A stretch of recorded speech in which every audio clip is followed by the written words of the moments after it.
tale.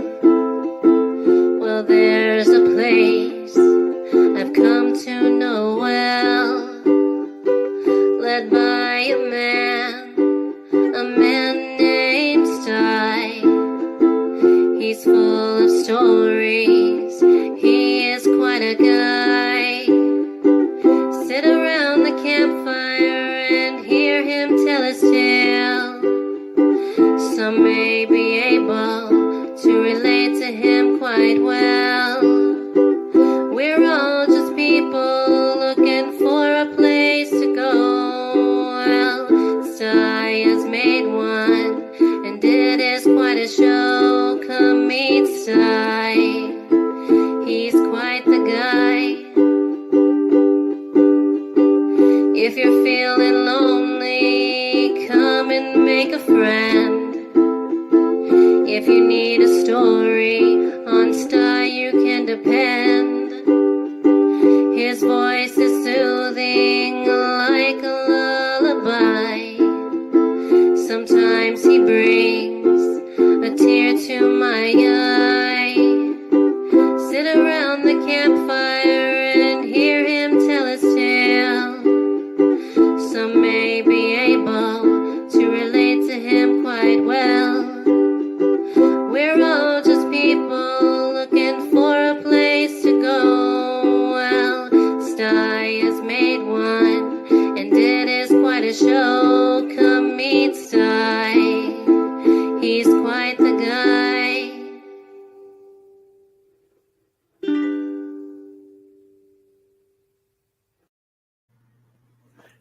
Hey guys, happy Thursday. We're at the campfire. What the hell, eh? Let's enjoy ourselves around the campfire tonight, guys. Yeah, I'm looking forward to it. Oh my gosh, I gotta do some shouting out here. It's not a lot of activity in the chat, but it's the kind of activity I love to see. Real early. I mean, I posted this thing about 4:00. Minutes later, David Jones. Hello, Sty, sir. I mean, 3:39. He posted that, so put that up there. So it was just minutes before that I posted it. I mean, that's way before the show. Holy smokes! And I asked him, I hope you'll be there tonight. And he said, I'll try, sir. He keeps calling me sir. I don't know what for. And then King Bluto popped in. I mean, heck, he popped in at 20 after 4, way early. Hey, King Bluto, it's great to see you, man. It's great to see you. Then everybody's chatting back and forth a little bit, the three of us. And then, where is it? There it is. And there I got Kimberly Ferris popped in. Yeah, she popped in right at 7:00, and it's so good to see Kimberly. She's always here. And look at this. There's Everything Spicy saying share it out. And he put a post over on the YouTube side announcing his 27 months as a member. Can you believe that, guys? That is so awesome. Phil has supported me for 27 months, man. He says 25 months, but actually the system's saying 27. I mean, the fact that it's over 2 years, wow. And we were friends much before I started memberships. That's so cool. And there's metal music, Maniac.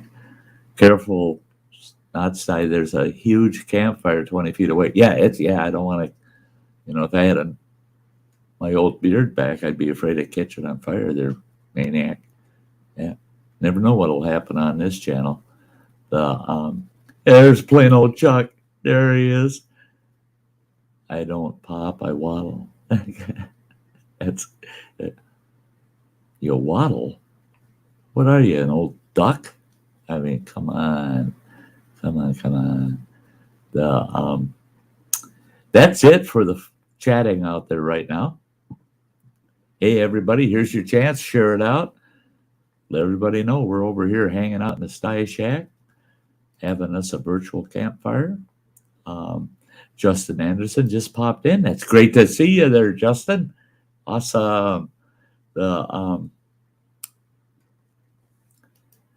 I've got somebody in the basement.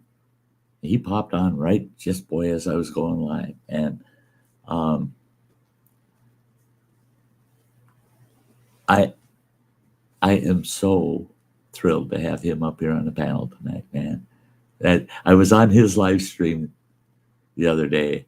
He's talking about it, getting his vehicle impounded, and we had a blast. We had a blast. Oh, just before I bring him up, MT Woods Runner, you old boy, I tell you what, I survived this crap I'm going through, which I anticipate that's the way it's going to go. That's the way the doctors say. It's going to work out, Sty. Don't worry about it. We're going to get you up, back on your feet. Next summer, I'm going on road trips, man. Woods Runner, I'm going to get out there and meet you in person, pal. I'm going to meet you in person. Now I'm going to bring this guy out of the basement. I don't want to leave him sitting down there. There he is. Holy crap. What's happening? Real close up, right? Yeah. Wow. Holy shit. I was just checking nose hairs, that's all. I'm glad you did your makeup tonight before you got so close to the camera.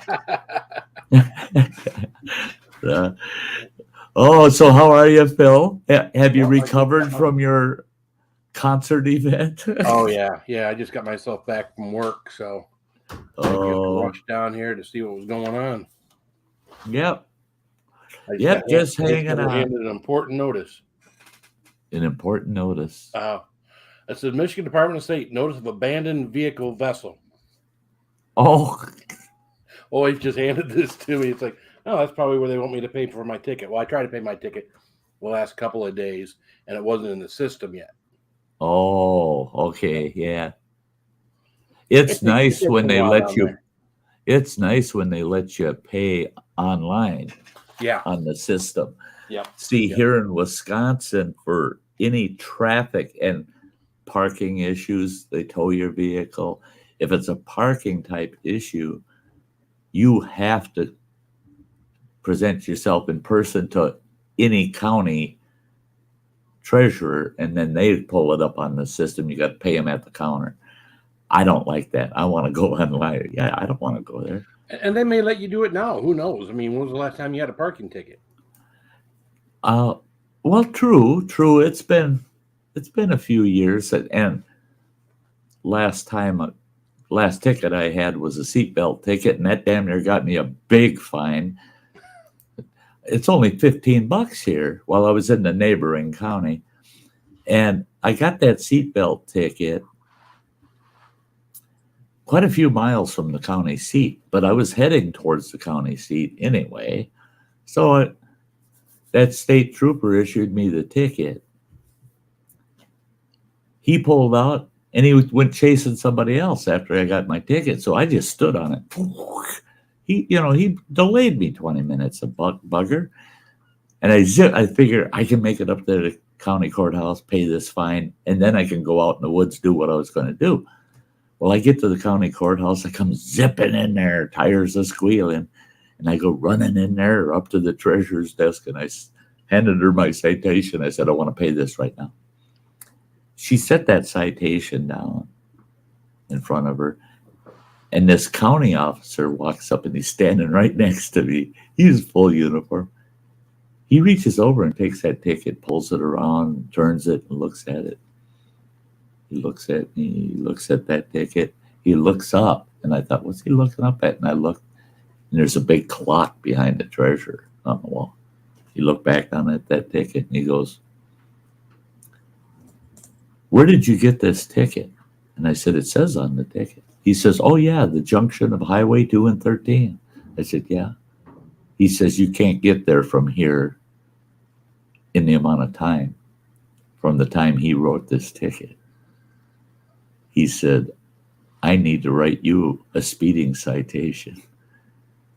And he says, and I'm going to put right on the citation that I'm estimating your miles per hour based on the miles and the amount of time you travel. I said, yeah, you don't write me no damn speeding ticket. What the? he said, this is perfect prima facie evidence that you were speeding. you got that ticket about 12 minutes ago. And it takes 15 minutes if you're maxed out at the actual legal speed limit to get to here from there. So you got here a good 2 minutes before there was any possibility of you ever arriving here. I said, oh shit. Oh shit. And that treasurer goes, excuse me, officer, but I'd like to process this fine first. You're not helping, lady. Yeah, Shut right? up. And then he said, you really look like you're sweating it there, Sty. He says, I knew the officer too. You know, I didn't know him personally as a friend or anything, but we were acquaintances. I assisted on range qualification for that sheriff's department. And so he knew me and I kept thinking to myself, did I pass him right away or did I make him come and recert? You know, I hope I treated him good out at the range. And all of a sudden he gets a smile, and he hadn't smiled at all when he started that shit. And then he says, you're in luck today. I'm just feeling good. He said, plus I don't want to have to walk out to my squad to get my ticket book. I said, yes, good. And I told him, and because of that, I'm going out the back door and all the way around the parking lot so I don't get anywhere near your squad. He says, you sneaky old fart. I know. You're speeding like hell. I said, not anymore today. Not after this. No. I said, and my luck. He says, where are you going? I said, out in the forest. He says, watch it. You know, the Forest Service can cite you for speeding too. I said, oh, shut up. I don't need to know that shit. Yeah. I've got a bit of a lead foot when I drive, so. Yeah. Even when I've got plenty of time, I'm not going to be late for work. Of course, I don't know why I speed to go come home. That makes no damn sense, right? Yeah. Might as well just get in the car, do your 5 over or whatever it is you're going to do. I don't know what it is. You know? Down there, Phil, where you're at, what's the speed limit in town? What do you mean in town? Like you're on a city street. Well, if you're on a city street, like downtown Rochester Hills going to work, it's 25 miles an hour. Okay, so it's like us up here. Yeah. Yeah. If in the city proper, it's 25 miles an hour. I can't do 25. I don't feel I'm moving. I don't feel I'm going anywhere. And I don't know how many times our city officers, I'll hear that. I don't even see him in the rearview mirror. I'm not paying attention. I was like, boo! And I look and oh, son of a bitch, I pull over.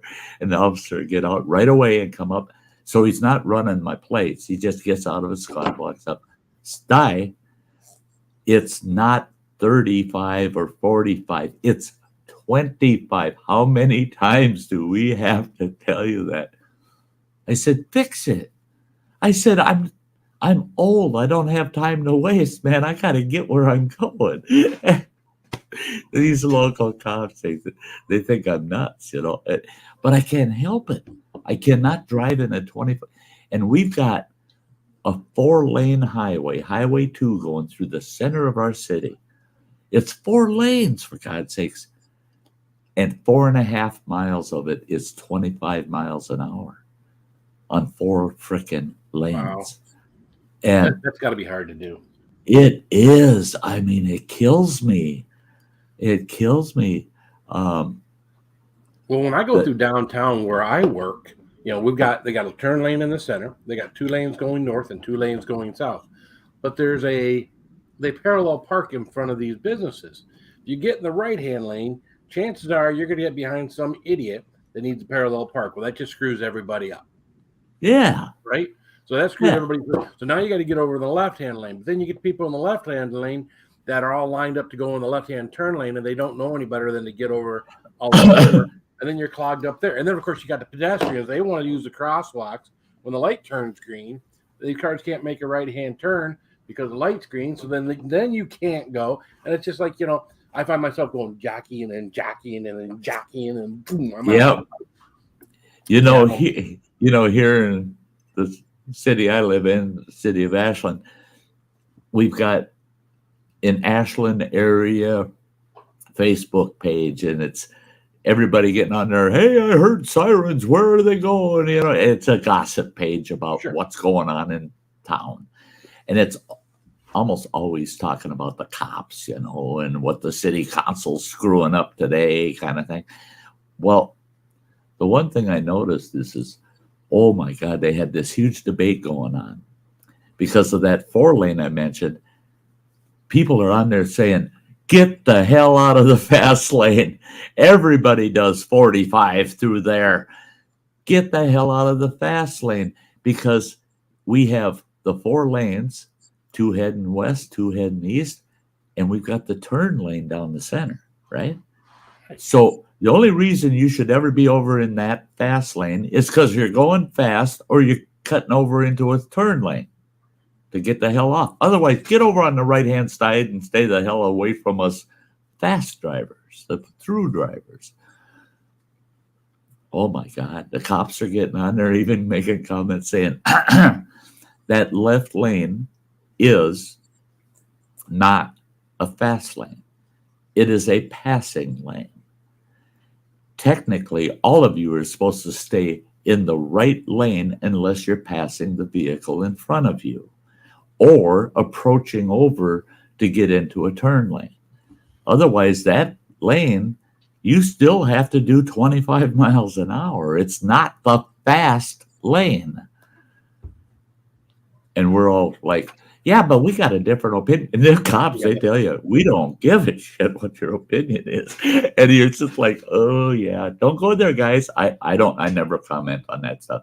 But oh, these people really get cranky about someone doing 25 in that center lane. No. Get the hell over to the right so we can get through here. But I find every time I'm on that highway, I'll get behind somebody doing 25 in that left lane, and I'll go, you had better be turning within a block or else get the hell out of my way. Yeah, I just have a problem even when we're going up the road, you know, and the speed limit's 35 or 50 and people doing 45 miles an hour. In London. Yeah. Well, I mean, and I understand 50 is the limit. That's where you're supposed to. Well, 50's, you know, 50, anything over 50, they can give you a ticket. But 55 is really what you should be doing in a 50-mile-an-hour zone. Really? Yeah. I mean, To do 50 on the nose means you're varying somewhere between 45 to 50 miles an hour, which means you're going less than the speed limit and holding people up that need to get somewhere. I really lucked out. Now, this is about, I'd say 10, 15 years ago at the most, but I really lucked out. That officer didn't write me the ticket, but he was close to writing it. He was real close. He pulled me over because I seen him coming up behind me, you know. I could see him about a quarter of a mile back on that 4-lane going through town here. And I was in the left lane doing about 35, 40. There was plenty of space on the right, so I zipped over on the right. And he passed a couple cars behind me and then came in right behind me. And I thought, what the hell's he doing? And he barely got between the car behind me and me. There was just enough room for him to squeeze in there. And sure enough, he hits the lights. I pull over. I thought, what the hell's he doing? He couldn't have car clocked me. We're too far apart for him to car clock me. He comes up to my car and he says, I saw you cut off that car behind you when you cut over in that right lane.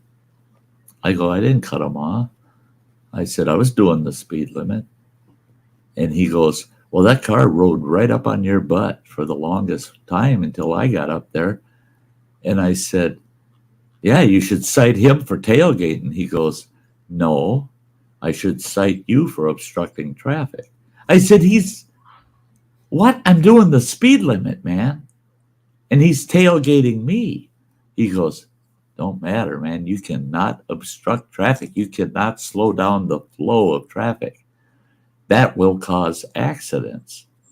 I said, so I'd have to speed to keep up with all these other lawbreakers. In other words, he goes, if you would have kept your foot on it and got yourself a proper distance and maintained the speed to keep a proper distance, I wouldn't have had an issue with it. I said, so I could have been doing 30 and you wouldn't have cared. He says, not as long as you're not obstructing the traffic. So I come home and I called an attorney friend of mine. I said, what's this shit about? And he goes, I hate to tell you this, Sty, but actually he's right. He can cite you for doing the speed limit, but obstructing the flow of traffic. If it's congested and you're going slower than the rest of the traffic and you're causing a hazard by doing that, the preference would be that you go a few miles over the speed limit to match the rest of the traffic. And I said, I totally agree with that, but I don't agree with getting a freaking ticket for doing the speed limit. No. Yeah. So how's everybody else feel about it? When you get in the car, are you like me?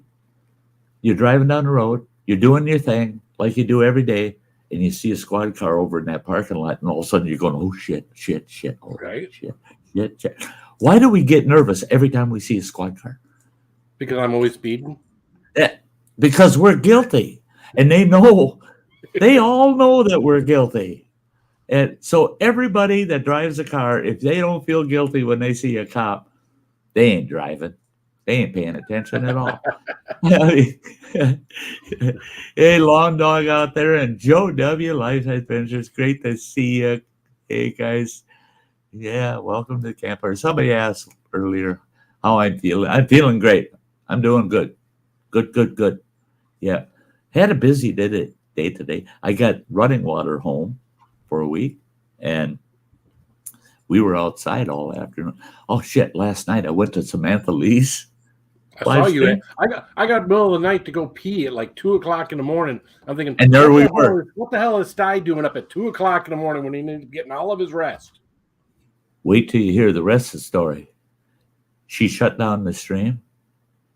I didn't get off that after the stream chat until 5:39 this morning. 5:39 this morning. I got 3.5 hours of sleep, and I slept in until about 10 after 9 this morning. I got up just like, what the hell? I'm getting up so damn late. And then I looked, because I wear a CPAP machine, and it tells you how long you slept. And I looked at that thing, and I go, 3.5 hours? Oh, shit, I'm tired. But I got through the day because I'm feeling a lot of energy. I'm feeling great. And running water, and I eventually got our butts outside, and he's building a set of awesome barn style doors for our big work shed, our shop. And so I got to sit all afternoon in the shade and smoke and drink my coffee and supervise. And I tell you what, excellent job. He's finishing up the second door out there right now. He's working on it. And I told him, I said, I think you can do okay without me. I said, if anybody asks, how did you ever do such a nice job? Just tell them it all has to do with the supervisor. Because I did a good job of supervising today. I did get a wild hair up my butt, wounded myself. I drew blood. We got a pile of junk, old busted pallets and crap, and I just walked past it about 3 times a day, and I'm going, that's got to go. And there's some fence posts under it I want for my firewood pile. So I tore into that. And then I got all banged up, and I walked back over to supervise running water, and I said, I can say I didn't sit here all day and do nothing. I drew blood. It's like, you should be proud of me, man. Right. You should be just proud. So we actually I got a little bit done, and he got a lot done today. And it's been good. It's been good. We've been just, yeah.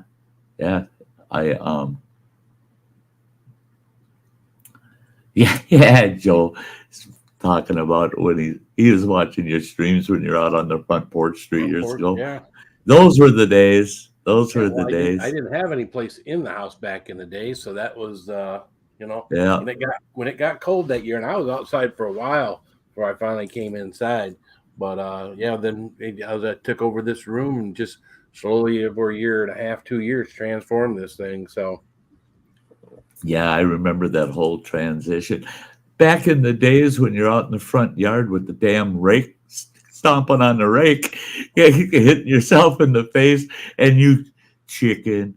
There's a car coming, guys. Just hang on a second. Yep. And then you go, okay, I'm going to do it. And then all of a sudden you go, nope, there's another car coming. There's a car coming. And I laugh. I still That's been a today. while. Every once in a while, I'll go back and dig that one up out of your list, man. I got to watch it again because it was, especially the way you were all geared up for that, and you were wearing the fucking helmet, and I thought, here we go. This is And the gonna be rake only good. canes are like right here, right? Yeah, yeah.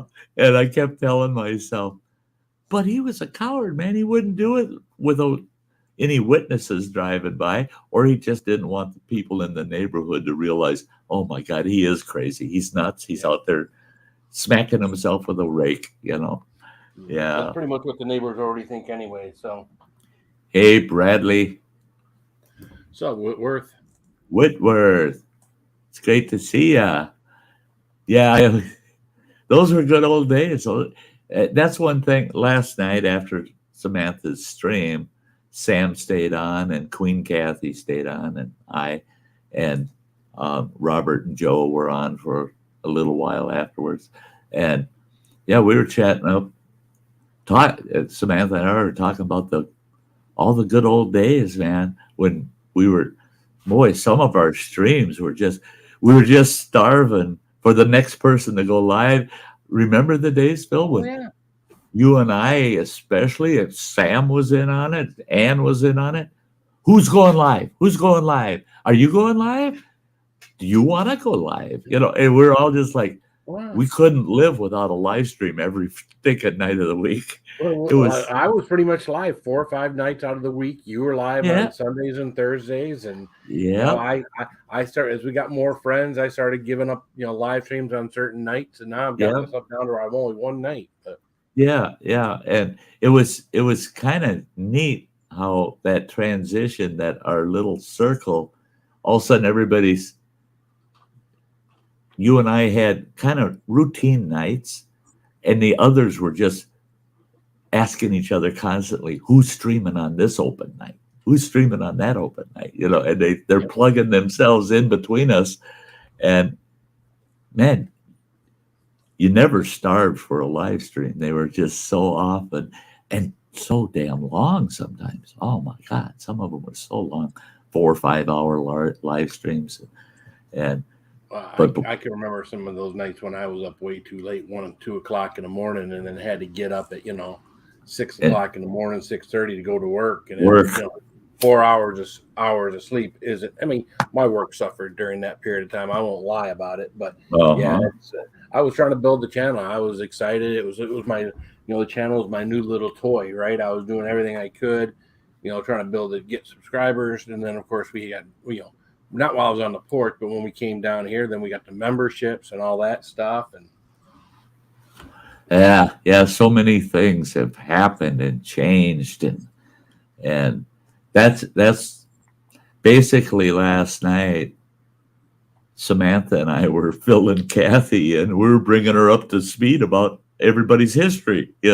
How we all got to where we are today. And Samantha, she's gotten busy. She's got all kinds of pokers in the fire, and I told her, I said, you can't feel guilty about that. We got to grow and do things, but I did tell her I would like to see down the road, us getting back to some of it, not to the extreme we were, but yes, Bradley, you did mention, and yeah, my prayers go out to you and to your uncle, because yeah, that's a bummer. That's a bummer. Oh, look at it. This goofball. Hey, I don't know, Sty. Had to watch a commercial for ball deodorant before I could watch. Oh, ball deodorant. Maybe that's because you need it. You see, the algorithms know there, cheesehead. The algorithms know exactly what you need, and apparently so they show it to the you. algorithms know you need ball detergent. Right. They wouldn't show it to somebody that don't need it. They wouldn't show it to any of the gals that show up to the stream. But they saw Cheesehead come in and they go, "Oh, that SOB, he's been looking for ball deodorant for the last 30 days. We got to show him that ad." Yeah, I'm sure of it. Yeah. Whether you've been looking for it or needed it, it knew. Yeah. That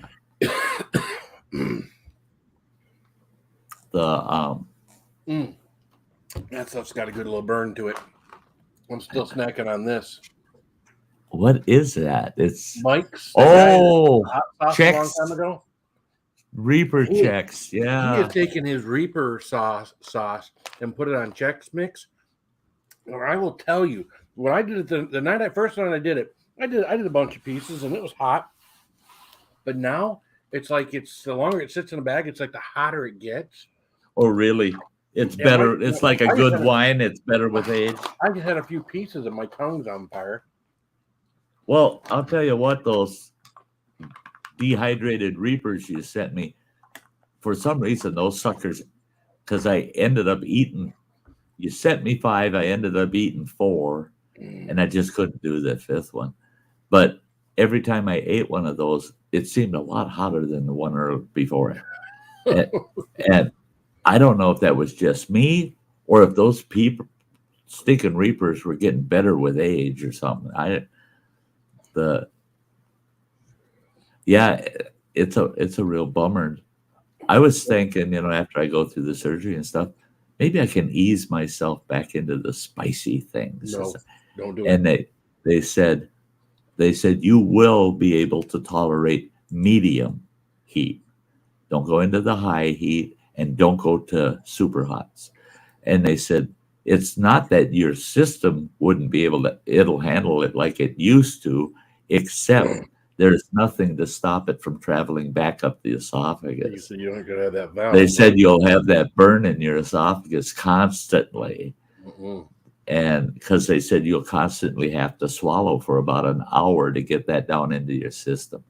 And they said, so if you do it, it's going to be almost tragically painful. They said it's not that you can't, it's just that you should not do it. And I said, okay, I'll take your word for it. Cheesehead said we must not have balls if he's the only one that needs to have them deodorized. My wife keeps my wife keeps mine in her purse, so I'm good. Yeah, They need deodorized and takes care of it. And that's why his balls smell like lavender. That's right. Yeah, perfume in the purse. And mine, sorry, Chris, but I keep mine clean so they don't. Yeah, that's the key. You don't need to deodorize something that don't stink to start with. Yeah, there you go. The cheesehead, you bugger. I wish I had a couple more weeks before I got to go through my surgery because I'd like to get together with Cheesehead and eat. You still got a little bit of time, right? I got a week. Yeah, you got a week. You can still get together with him. I got a week. Both of you guys would have to make an extra effort in order to get together before that. Yeah, I got running water here for that whole week, and okay. And yeah, trying to fit so much crap in at the tail end of this thing, but it doesn't mean I won't be able to eat after my recovery. I'll be able to eat, and I can't eat huge amounts, but I can go eat. Hey, Dennis is in the house. What's up, Dennis? Hey, Dennis. There's a Y to that ST there, Dennis. Yeah, yeah, and he retracted it. Yeah, yeah. Hey, stop. Saint. He thinks I'm a saint. And Hill. Yeah. Thanks, Hill. Thanks, Ennis. Or Enos. Enos. Cheesehead says we're heading on our fishing trip. Yeah, he's got an annual fishing trip. So that's cool. Yeah. Enjoy yourself, Cheesehead. Stay safe on your fishing trip, man. I got it, Dennis. Yeah. Sorry, on my phone. Yeah. Make excuses for your phone. Yeah, hey, folks, you might. you might not want to miss Sunday night, because Sunday night's Sty Story is my last Sunday night stream until it'll be a month, almost a month before I go live again. So that's the last chance to catch a Sunday night stream for a while. And Running Water and I are trying something. We're tricking things out a little bit. Running Water is going to be here live in my studio, and we're kind of tricking things out. So it's going to be a different experience with him on the panel that night, because he's going to be right across from me over there, sitting at a table, live in the studio. And you'll see him sitting over there doing his thing, me sitting over here. Yeah, it's going to be interesting. So you might not want to miss it. We're playing with the studio. We're playing with the studio, trying to test its limits. Another thing we're going to do after I get back from the surgery and have recovered, he'll come home for his fall visit home, and we're going to get things set up so that I'm hardwired out at my fire pit. And I'll be able to do around the campfires at the actual campfire, hardwired to the internet. So everything should run just like $1 million out there. And I'll have a couple of cameras, different angles of me in the fire. And I think we'll have a blast with a live fire instead of virtual for a change, you know? Just show Dennis this real quick. That's what I was snacking on a little bit. I can Here, do a little here. bit at a time. There. Let me make you large on that. There you go. Checks the Reaper. That's Now see, he does his differently. Most people put some kind of pepper dust or something. He actually took the Chex and he poured hot sauce on it and baked it on it. So it's got a whole different thing. And he doesn't take a regular Chex mix. He takes all the Chex, like from the cereal and stuff, and he puts it all together. So he's not buying someone else's stuff. right. He's making it. He's buying all the ingredients. He's puts making it from scratch. it. Yep. Yep. And then he put his hot sauce on it. So Yeah, that's when it's best, is when somebody does it from scratch with the ingredients instead of taking something that's already pre-seasoned and then just adding to it. But if they make it from scratch, then yeah, it's a whole different. although I used to love my Chex Mix, I used to put the Carolina Reaper stuff on. But Carolina Reaper stuff I used to put on my Chex Mix that Brad gave me the first run was a mix of super hot, so it wasn't as hot as the straight Carolina Reaper powder stuff that I got now. Yeah. So, Hey, Lawn Dog, there's not going to be any issue with Running Water having to get familiar with anything, because he's not touching the computer system, period. It's all in my control. I share the camera, I put them up on the panel, and it's all coming from my system. He has no access to it. He can't do anything. He's just a guest on the panel. It live in my studio, using my microphone, using my camera, off of my system. He's not even on the computer. He's going to sit there with a small flat screen so that he can see the StreamYard feed. But that's it. He'll be able to see himself on the panel, but he has no control. He's live in my. It's just like if he walked up right now and stood here. That's the way it's going to be. But it's going to be different camera angles. He'll be sitting in a different part of the room with a totally different background. Yeah, we're going to have fun with this, and no complication involved at all. He doesn't have to get familiar with anything, because he's not going to have any control of it at all. He's as much control as he's got when he's in his semi, Yeah. Actually, he has more control that way, because he's attaching himself to StreamYard to be on the stream. Here, he's not attaching himself at all. He's just part of my stream. All my equipment. It's just because you have a second camera thing going on. That's right. Right. I'm running two cameras, and I got the Pro package with StreamYard, so I can have multiple cameras, and yeah. So it's great. It's great. And we were talking about it, and it's about time we put that to use. I mean, I got the Right? features. What the heck? I might as well put it to use. And same with the outdoor doing live around the campfire. I can have guests at the campfire. Come on over to the house and sit here at the campfire while I do the live stream, and I'll get a second camera targeted on you, and we'll both be on the panel separately, but at the same campfire. Yeah, that'll work great. We don't have to both be in the same screen. That's yeah. The Cheesehead is asking if you've tried the hard do. Yeah. You can't get it here in Michigan, but Cindy from the Hunt for Heat, Cindy Hunt, she sent me 6 of them, and she sent, I think there's 3 flavors, or she sent me 8 of them. I forget what it was, but she sent me 2 of each flavor. And cool. they're good, but they, because there's 0 sugar, they had that like 0 sugar aftertaste to them.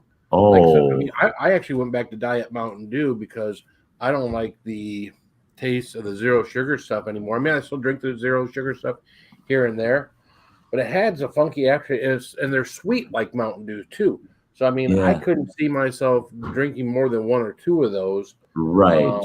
Just because they're so sweet. It's one of those, I'll have a cold one to quench my thirst, but I got to move on to a good beer or something. Yeah. That's the good or bad thing about a beer. Yeah. Hey, Cheesehead, you can come up and cook right on my fire pit. We got a brand new Running Water bought us a brand new, beautiful fire pit, and it's got a 50% of it's graded for grilling on right over the open fire. You betcha you come on up and cook. I'll let you. I'll keep the fire going. You do the cooking. You any day, man. That's one thing Running Water and I'm going to try to do is get out around our fire pit and fire it up for the first time. I got plenty of firewood cut and split, and we got brush piles in the yard that got to be burned up. Shit. I almost went the other day, and rented a little Bobcat. Hey, we got a rental outfit here. I can go down there and you get the trailer with a little Bobcat on it, tow it to your place. And it's about, what did he say? It's $160 plus fuel for half a day. That's all I needed for is about 2 hours. And I'd be able to get all the brush piles all kind of pushed into a single spot. And then I can just harvest off of that till it's gone. And where all that brush is spread out in our side yard over here, that all becomes lawn. I can get in there and mow all that crap down and make yard out of it again. Running Water, like a goofball, goes and buys 40 pounds of grass seed and a big push behind cedar. And I'm going, what in the hell? We're not putting in a golf course, for God's sakes. We got a couple of bald spots here and there. And he goes, yeah, but that little hand spreader, that thing's a pain in the ass. You're always filling it. And I said, but 40 pounds of seed. I seeded the hell out of one of my properties with about 8 pounds. And I ended up with these huge, thick patches of grass all over the damn place because I overseeded.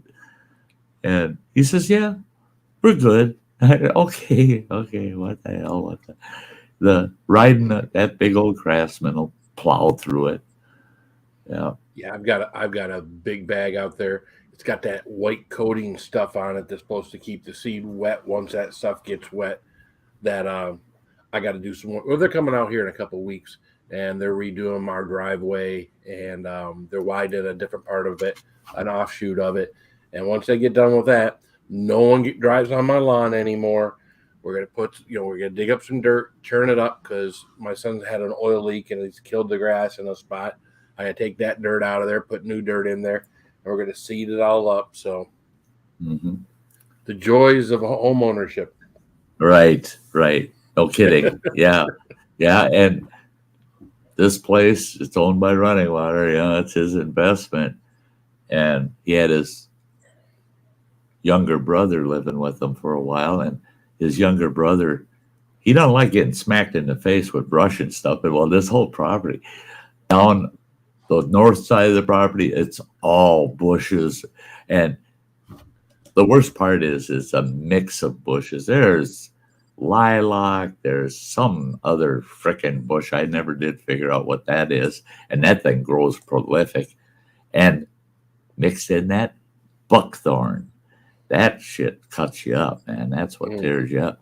And then on top of it all, there's vines growing through all that shit. Vines suck. And the south side of the property, the whole south side, same damn thing, like a huge bush row down the side between us and the neighbors. Well, I went out there and I figure I put about 6 full hours into trimming everything. Because throughout the yard, we've got the same kind of bushes growing in clusters where there'll be 4 or 5 of them in a small cluster with a beautiful canopy when they're greened out. It's beautiful. But the branches, once they green out, they're just hanging. And same with our front porch. They're along the edge, the one side of our porch. And you don't want to get rid of them because they provide nice shade on that side of the porch. But the damn branches come down and you're coming around with the riding lawnmower constantly whack, whack, whack, whack, get smacked in the face. Well, my youngest boy, when he was living here, oh no, if there was a branch going to smack him in the face, he'd just move away from it and mow as close as he can without it coming close to hitting his face. So Running Water was losing his yard. The youngest boy was just letting that crap keep growing, and the yard was getting smaller and smaller.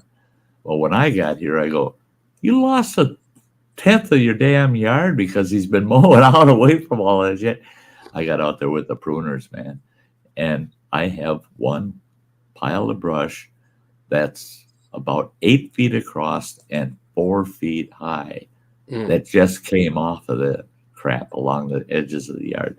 And all of it's, I cut the majority of it this spring. So now it's dry and it's brittle enough. I can buck it up, throw it in the fire pit, burn it up. But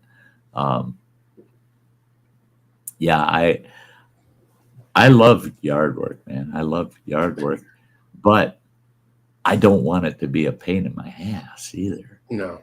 If I'm going to mow, like we got one clump of trees out here, I'd love to just cut that clump out because it's a group of 3 clumps and there's just one spot you cannot get the mower deck in there. Even if I had a 0 turn, I would never be able to get in there enough to get that one little strip. And it's all by itself out in the middle of the yard. And I got to go over there and weed whack that one little tiny strip out of my way. And it just pisses me off.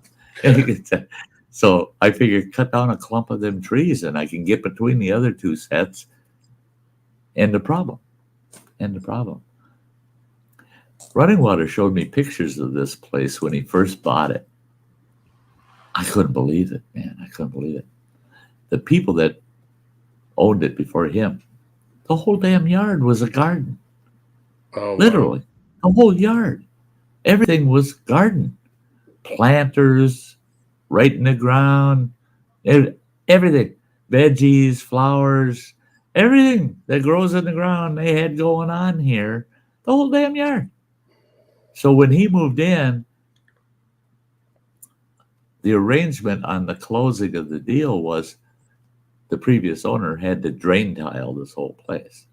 And they said, well, okay, we can do that. And he says, I'm sorry about your gardens and all the planters you got, but they got to go, man, because I want this drain tile, this house. I don't want any water in the basement. And the drain tile wasn't properly done to start with. Those people said, oh, that ain't a problem because we're taking everything garden related off of that property. You don't get that with the house. And he's like, thank God there must have been 40 to 50 freaking planters out here in this big box planters all over the property. And they hauled all that crap off of here. Well, that was good. That was good.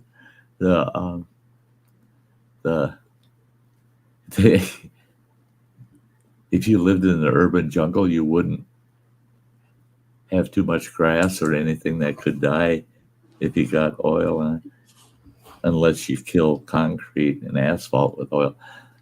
My ex-father-in-law, he never got his dream. I was married to his daughter for 38 years, and he lived for 30 of those years. And he kept telling me, Sty, I am selling the house we're in. It was the third house he had owned in his lifetime. And he said, I'm selling off this house, and I'm going to buy a place that's got a smaller lot. And I said, oh, you're just tired of the lawn work and stuff, huh? He goes, yeah. I said, well, it'd be a lot less to mow and maintain. He goes, no, I'll never have to mow it because I want to buy a small lot with a nice house on it. And that whole freaking lot, I'm going to have gravel and sand and big rocks all hauled in. And my whole stinking property is going to be a rock garden. I go, say what? He says, I don't want anything growing in my freaking yard. I just want rocks everywhere. He says, you don't have to mow rocks. I said, well, if you pick the wrong neighborhood, you might have to scrub paint off of them. Graffiti, you know? He says, oh shit, I got to think about that too. Yeah. But he didn't want any grass nowhere. He says, I'll put weed barrier on the whole property, and then I'll haul all that gravel and shit in and make a big giant rock garden. Okay, whatever turns your crank there, buddy. Hey, Deidre, it's good to see you. What's up, Deidre?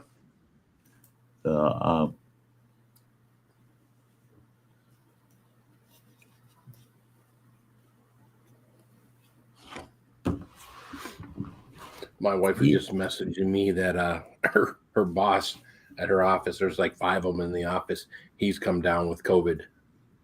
Seriously? Yeah, and he's about 80 years old now. He's in good health. He's in good health.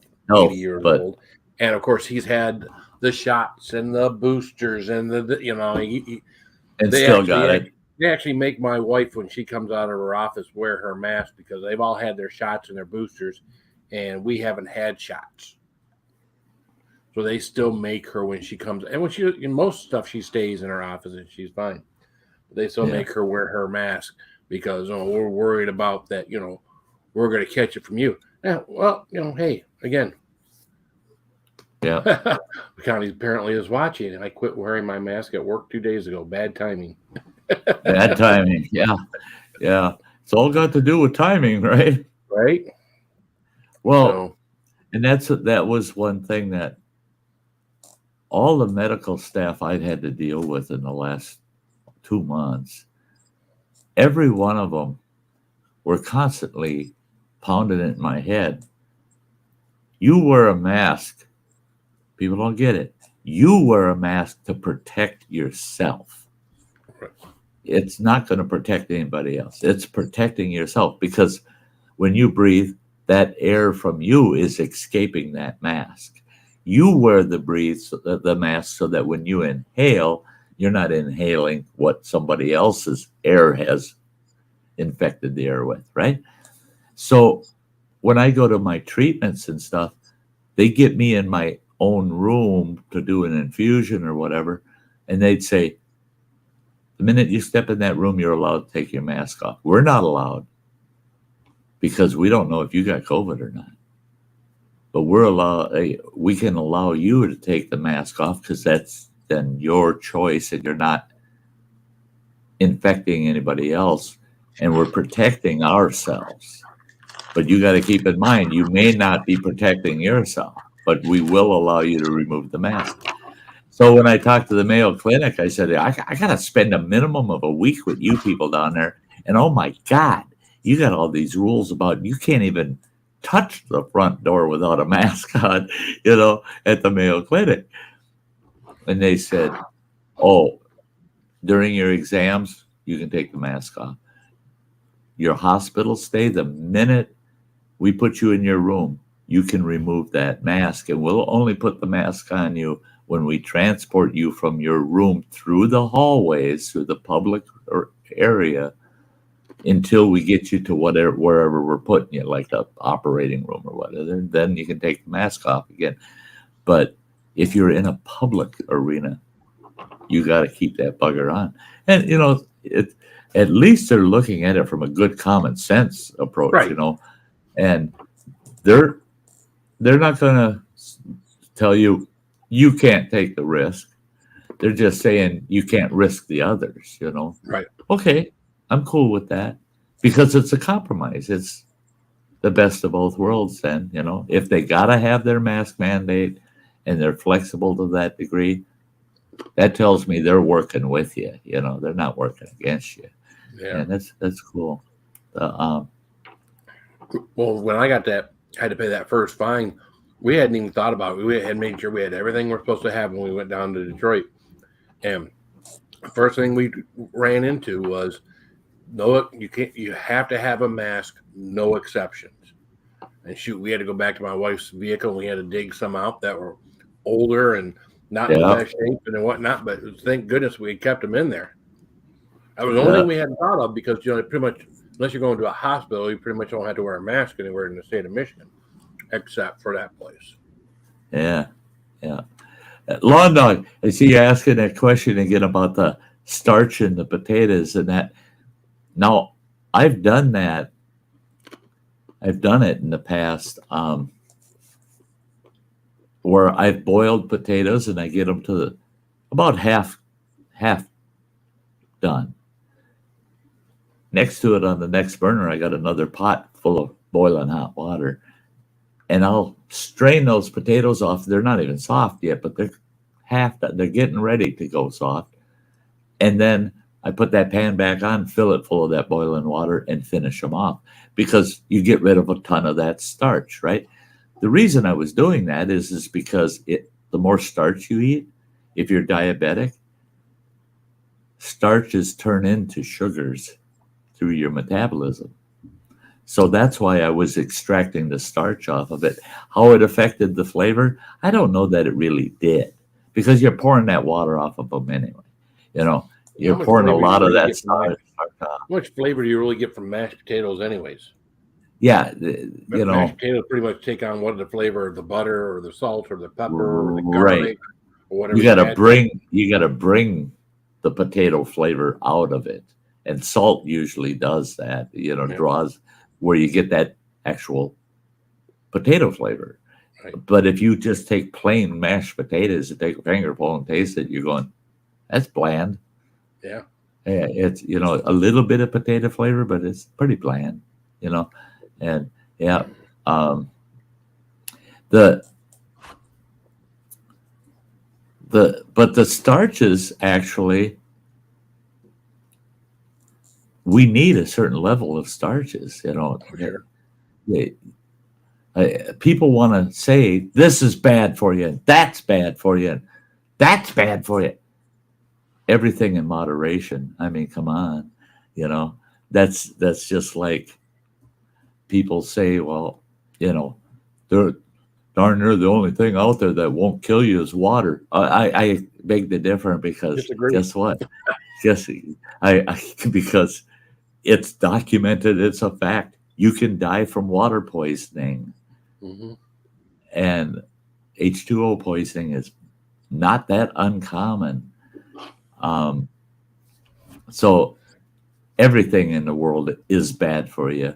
And just about everything in the world that's not manufactured, in a lab somewhere is good for you also. But it's all a moderation issue. I've had people say, oh, this and that is so bad for you. That'll kill you. That'll kill you. And I go, oh, shit, you should have told me that 65 years ago. Because I've been eating that shit my whole life. And that ain't what's wrong with me. It didn't kill me. Like the 90-year-old woman that's still smoking. That says, smoking is going to kill you. Well, I hadn't for the first, 80 plus years of my life, Yeah, Some people smoke. I mean, some older people, some people smoke up into their 90s, and you know what? I mean, I'm sure when they cut them open, their lung capacity and everything in there probably doesn't look the greatest. Well, see, they lived. That's what surprised my cancer team is that I got cancer of the esophagus by my stomach. Well, you don't smoke into your stomach. That's not what you do. It's You don't? no, you don't swallow your smoke. You inhale it and out your windpipe. So getting cancer of the esophagus is usually the upper esophagus, where the smoke is always in contact with your upper esophagus. Well, they said, you've been smoking for 53 years, and they got this, I don't know, it's a model they use that, and then they ask all these questions about how much you've smoked over those years. And they do this calculation and they come up with what they call pack years. And they said, you've been smoking for 53 years, but you have 72 pack years. If you smoke just a pack a day, you have smoked 72 years. I said, holy shit. And I crammed that all in 53 years. That's pretty cool. I couldn't, I'm kind of amazed, And they said, we don't get it, man. You got stage 3 esophageal cancer, but your lungs are clear as can be. The PET scan showed them, and you got good lung capacity, good breathing capacity. They said, you're that 1 out of 1,000 characters that, and they said the same thing. If you wouldn't have gotten the esophageal cancer, you probably end up in a nursing home in your freaking 90s, and you're going, where's my cigar? You would have just kept smoking all your life. And now I quit Monday morning, and I went all day Monday, all day Tuesday, and all day Wednesday. Thursday morning, I got in a little argument on the phone with somebody, and they really pissed me off. Guess what I did? I started smoking again. Son of a bitch. But no ifs, ands, or buts. I got orders that I cannot have a single cigarette starting 5 days before my surgery. So the end of next week, I got to quit anyway. I got to quit after Thursday of next week. No matter what, I got to quit. I've been watching you tonight. You're not smoking as much as you were, so that's good. Yeah, I'm trying to slow it down. I'm trying. Yeah, my wife, when she decides to quit, she just quits cold turkey. I'll tell you, she slowed down a little bit this last time, but when she finally quit, I think she's been off of them for like 3 months, maybe 4 months now. But then one day she just decides, and boom, and we've both had some stress in our lives the last 3-4 months, and she's stuck to it. So yeah, you got more discipline than I got. Yeah.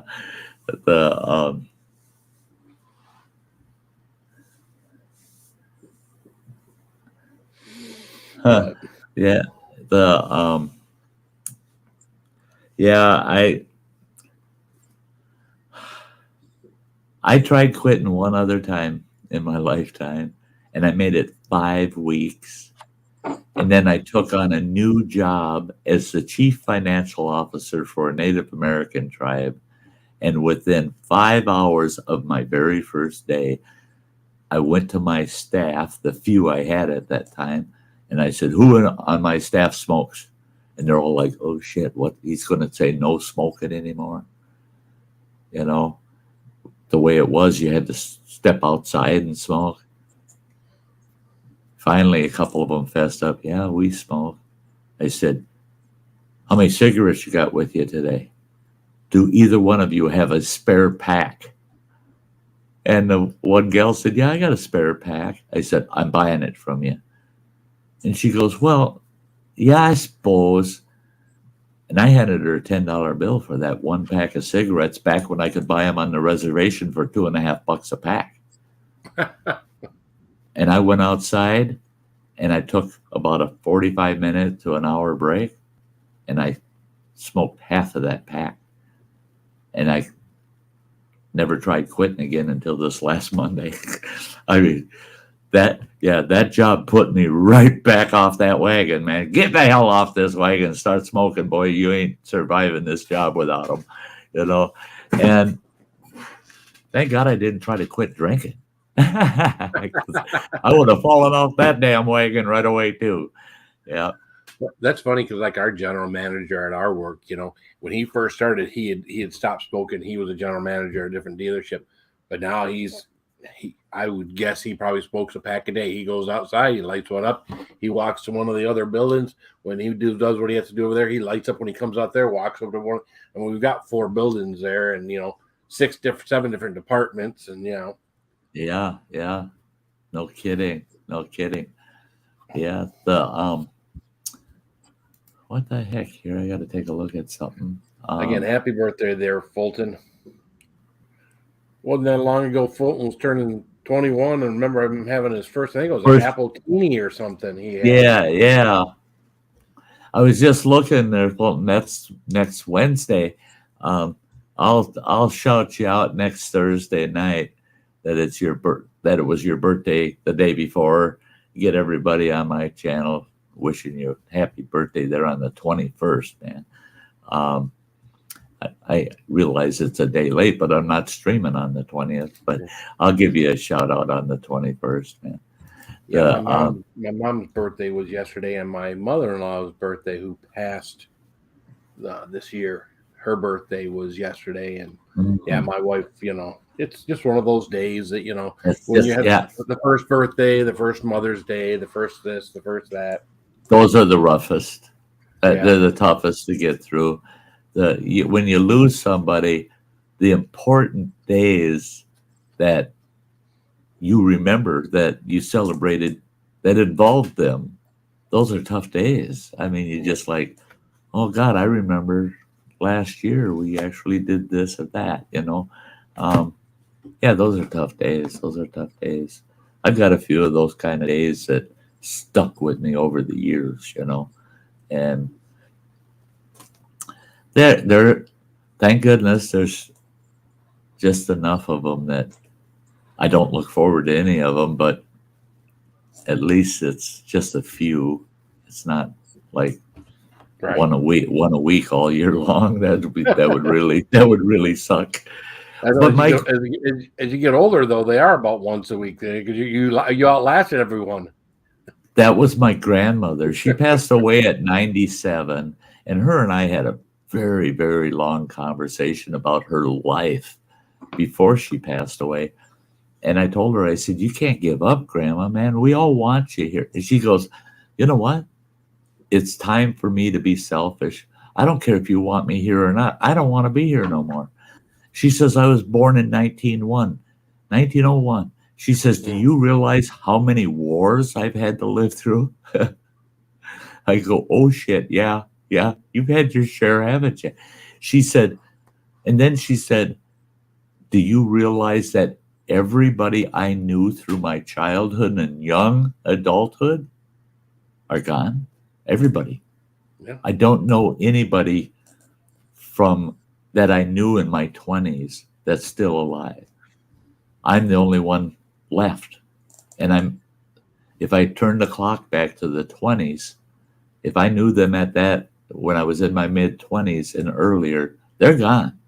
They're all gone. All my friends, everybody I ever went to school with, my sisters, my brothers, and she came from a family of 9. Wow. And they're all gone. Her parents, her siblings, all gone. And she goes,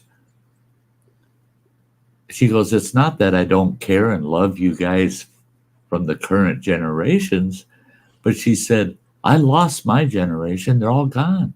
Why did they get to go? That she says, why the hell did they leave me behind?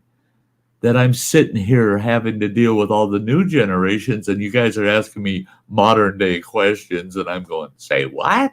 You did what? Sell what? You're selling phones? No, it's cell phone, Grandma.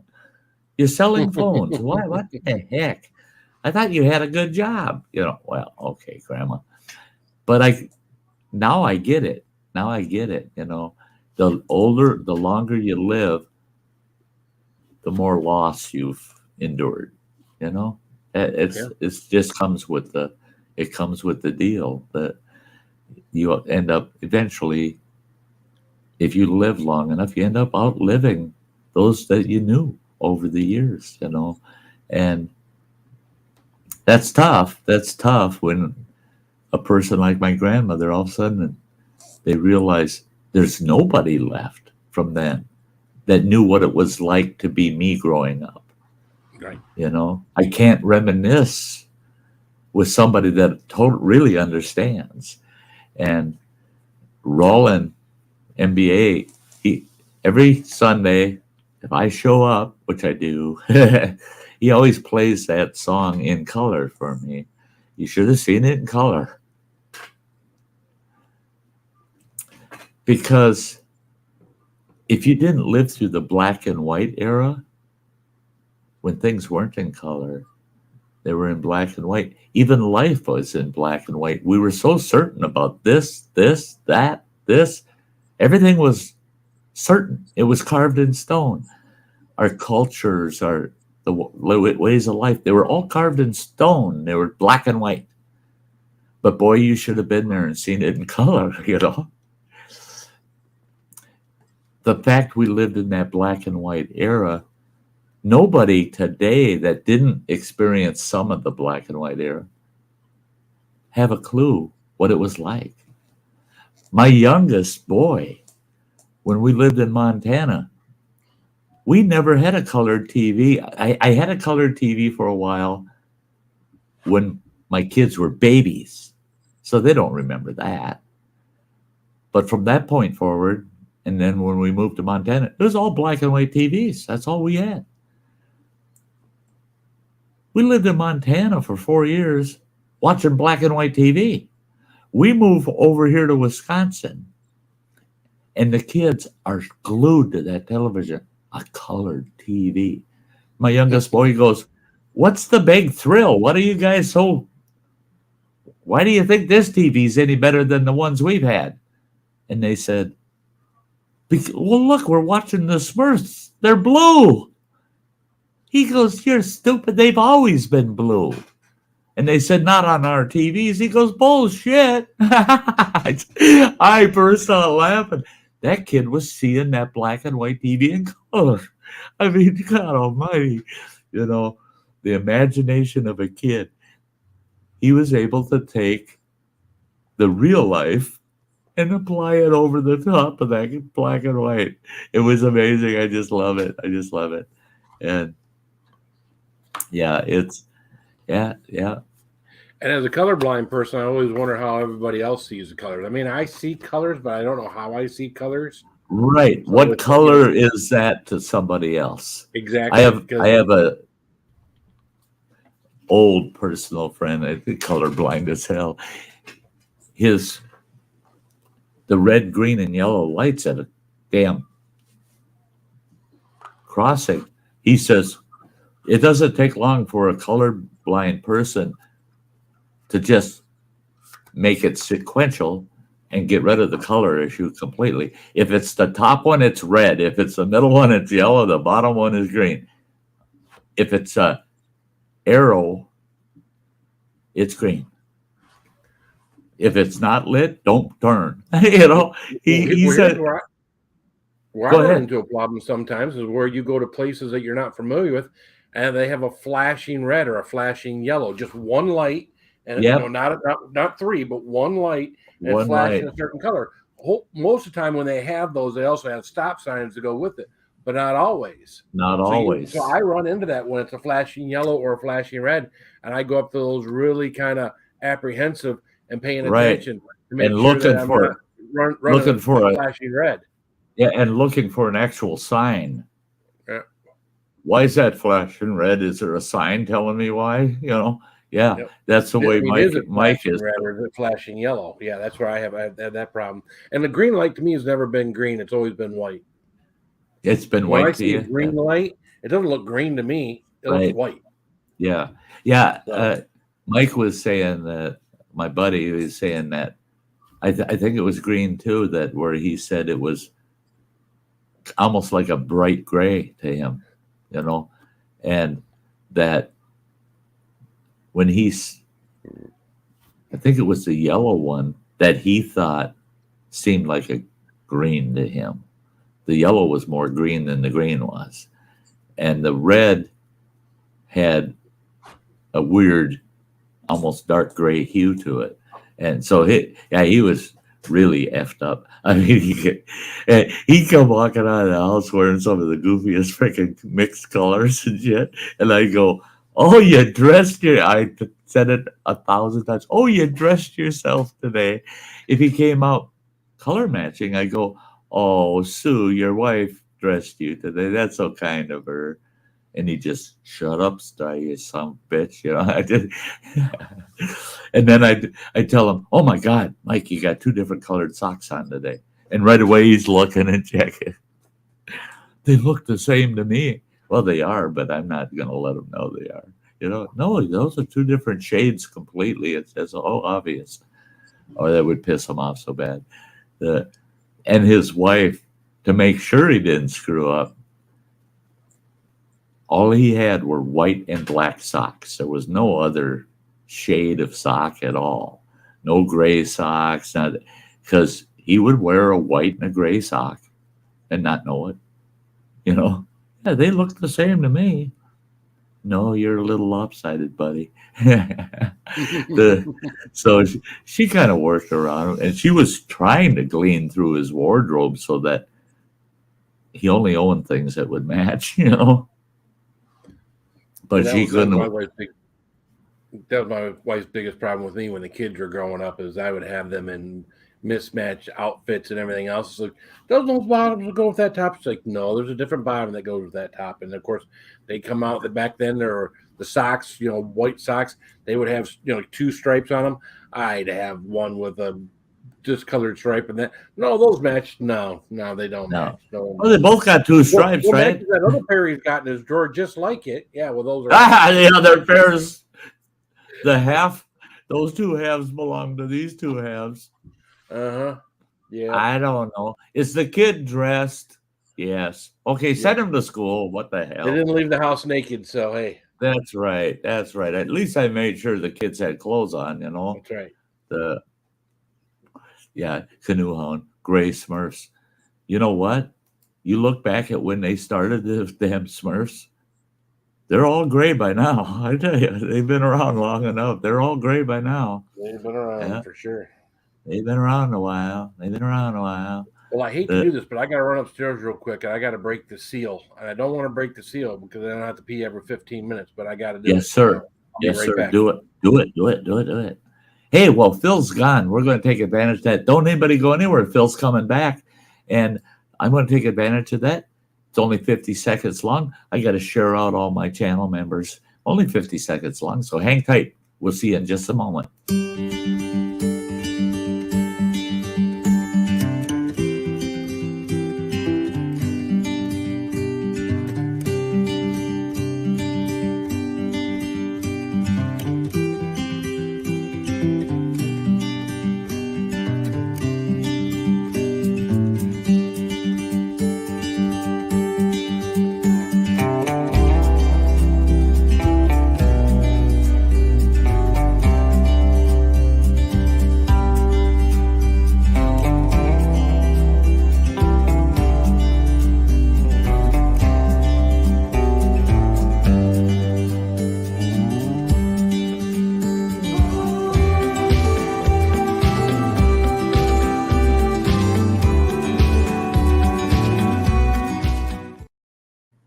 Those are some great folks. I love them folks. They like Phil put in the beginning. He's been a member for 27 months, over 2 years. Over 2 years he's been a member. The guy's great. And not because he's a member, but he's just great. And his channel is awesome. I mean, any of those folks that have content channels, check them out. You won't regret it. They're all great people. The Canoe Hound, you bugger you. I hope you're having a great summer, man. I really do. That's my paddling buddy there. When I do my travel next summer, if all goes to plan and I can hit the road, we're going to have to meet at the border or something, pal. I don't think I'll be able to cross over to Canada. I'm not sure yet how that's going to work out, but maybe we can meet at Niagara or something. I don't know. But yeah, I want to meet Dennis in person.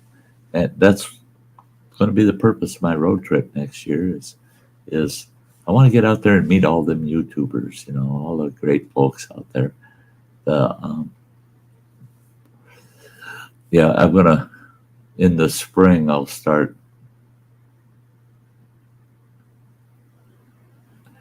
going to start kind of putting out feelers to folks saying, hey, I'm going to be coming through your neck of the woods, and if you'd like to meet up, we can pick a spot and meet up, or I can come to where you are, because I'm going to be passing through your neck of the woods.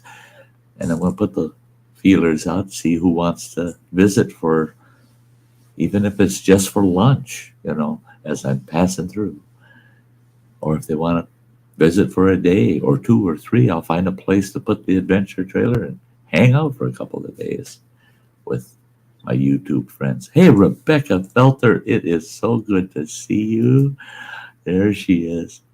Yes.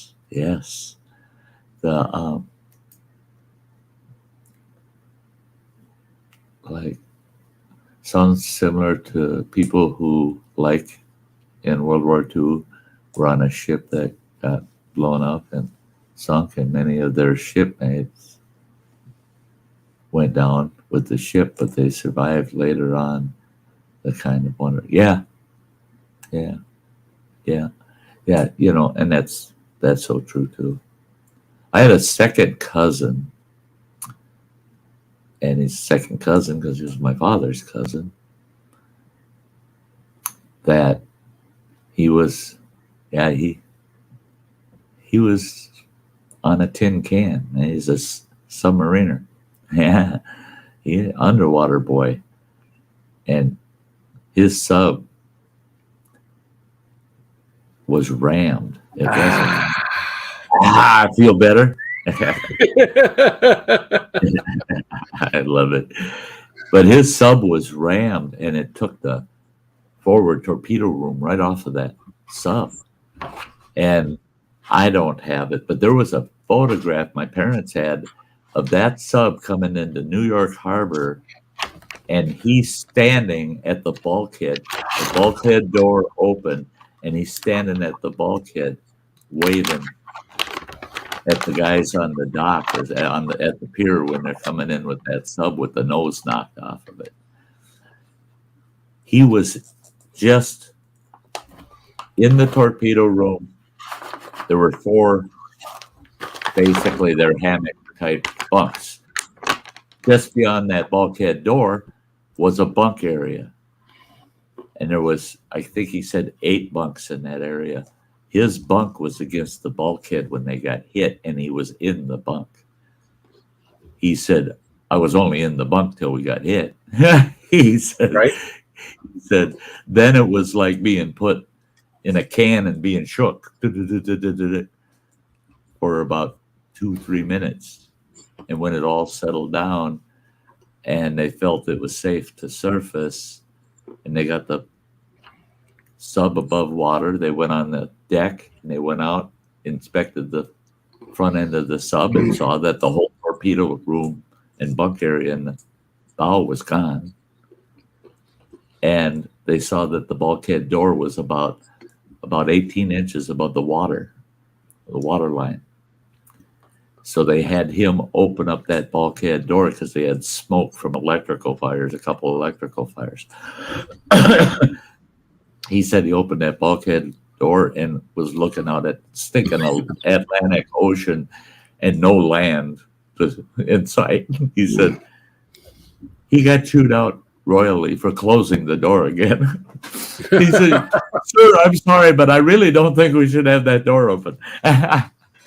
Hey, what if a wake hits? So it's just going to just fill this pipe right with water, And he was never the same the rest of his life. He had a weird trepidations over being on water. Yeah, he didn't much like it. And I mean, he wouldn't even go sit in a lawn chair at the beach without wearing a life jacket. What? Yeah, I ain't shitting you. He'd sit in a lawn chair on the beach wearing a life jacket. And he'd never get in that water, but he'll sit there in that lawn chair with a life jacket. And those kids would go, why is Uncle Donnie wearing that, or Cousin Donnie wearing that life jacket, Dad? Because he's scared of the water. And we'd say, but he's nowhere near the water, man. But you ask, if you go ask him, he'll tell you, I get out of this chair, some clown might think it'd be funny to come and push me in the lake. I'm going to have a life jacket on in case somebody does that. Nobody's going to push him in the lake. But he was scared to death of it. I felt bad for him, you know. He was a character. Boy, if he's on dry land, he was one partying animal. He's crazy. Just keep him away from the water's edge. Yeah. Lawn dogs asking, what the heck is this now? When it comes to gas barbecues, have you ever had the modern ones with the triangle piece of metal that acts as a heat dissipating? Yeah. With the triangle.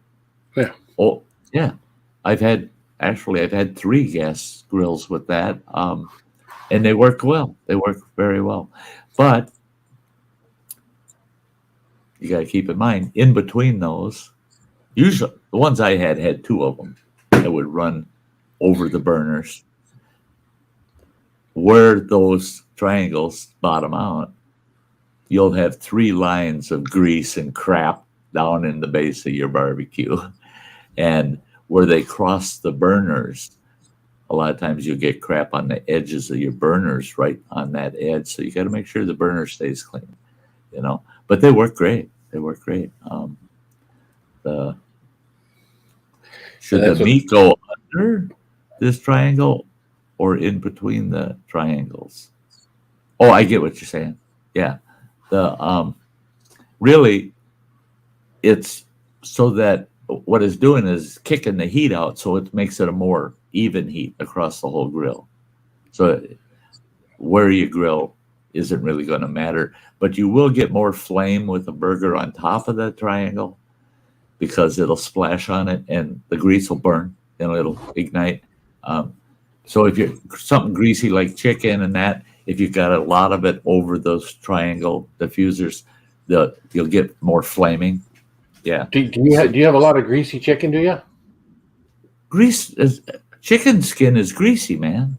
I mean, I guess most of the time that I put chicken on the grill, you asked that guy that you sent me that video about. He was greasing the chicken. Oh yeah, well he was from the inside. Yeah, he was greasing the chicken. That's, you know. Well, we can definitely tell the difference between some of the meat that we get. I mean, we go to Costco to get these sirloin patties, and they're 3rd-pound sirloin patties, nice and thick. And we haven't been to Costco in a while, so we ran out of those with 4th of July and everything else, having people over and grilling. So my wife went and bought these hamburgers from, Walmart or whatever, and they're a lot thinner. They're not as heavy, and they're and of course there's more grease to them. When those grease drips and hits that little triangle, it flares up and whatnot. And the good meat won't do that. Yeah. Well, see, and that's it, is how much fat do you want in your meat? If you're doing a slow low cook, then you can get away with 70-30 on your burger.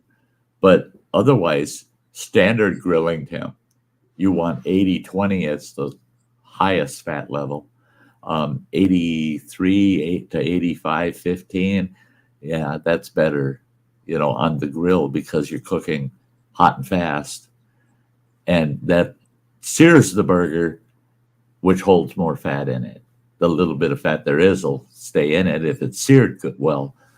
But if you're doing low and slow, you can have the fattier burger without the flame up, but you got to be patient. It takes longer to cook them up,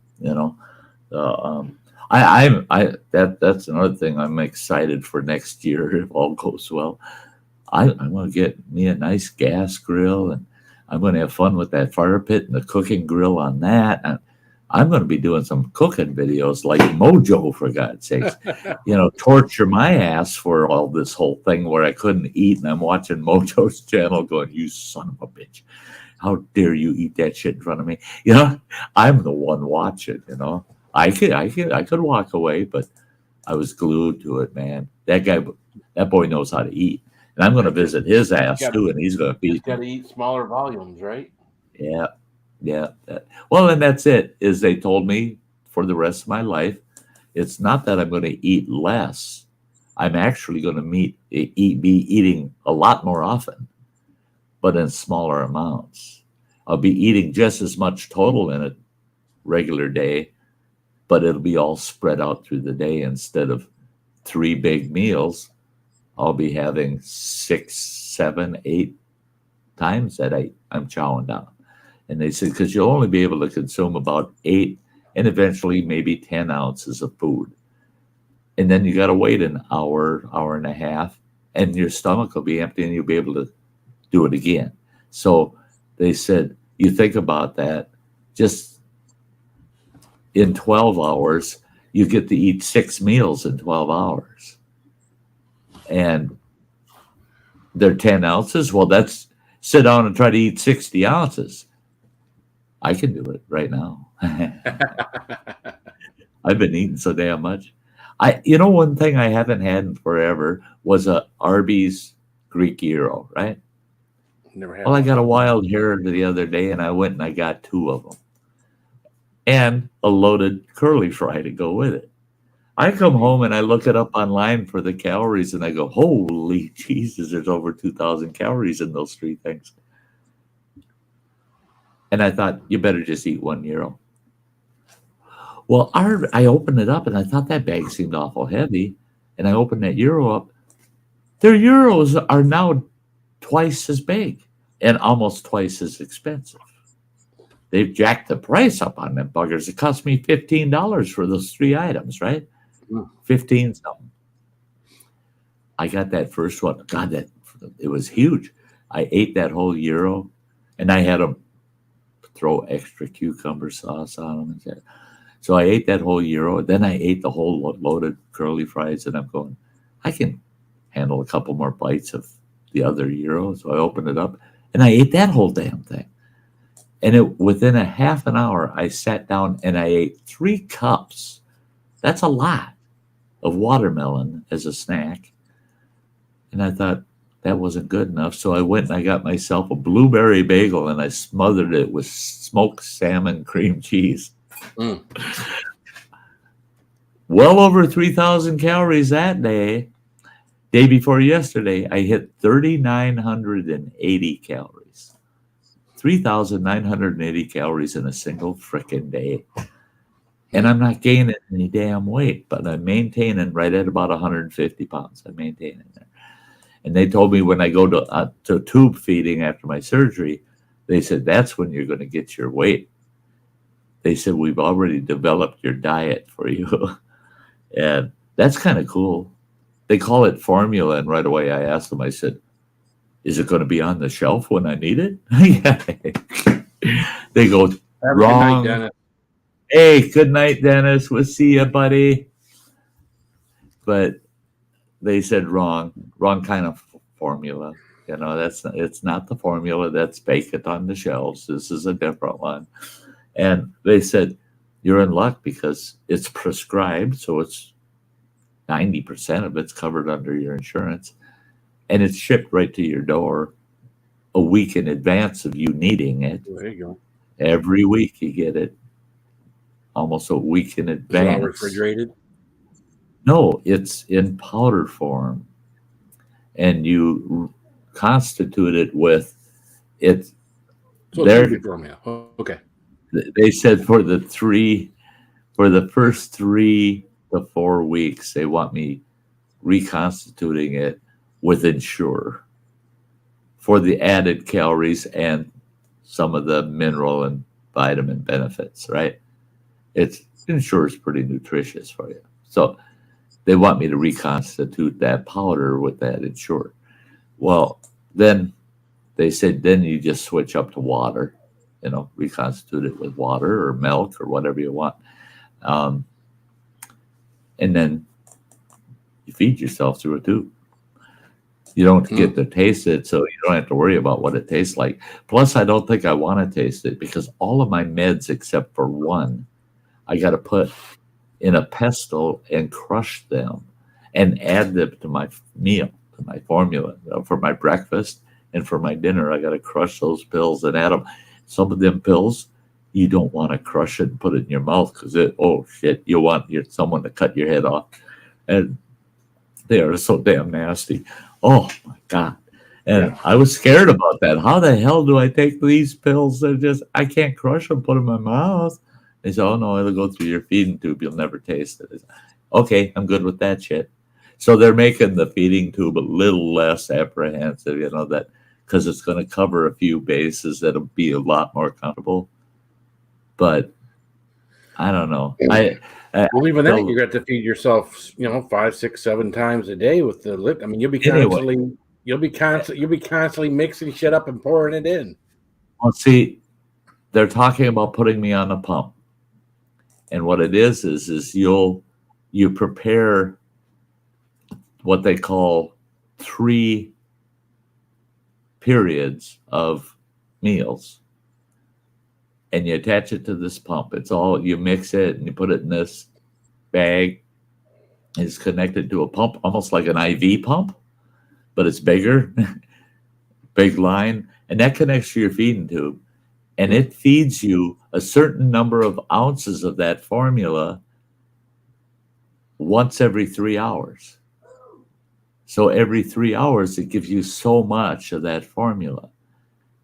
They said it takes about an hour for it to tube feed you that much.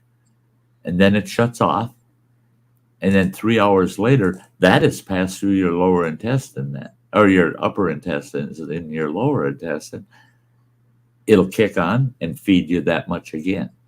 So question. Yeah. Could you take something like a little bit of peanut butter and stick it on your finger and just rub it on your tongue to get a flavor or something, or you can't do anything? I'm not supposed to swallow anything for the first saliva. For that's the only thing you are, as long as it's not excessive. They said if you feel like you got a mouthful of saliva, spit it out. Don't swallow it. Avoid having any more than natural saliva going down the esophagus. They said it'll take 3 weeks for the esophagus. They're talking upwards of between 1,000 and 1,500 stitches you're going to have in my stomach and the esophagus.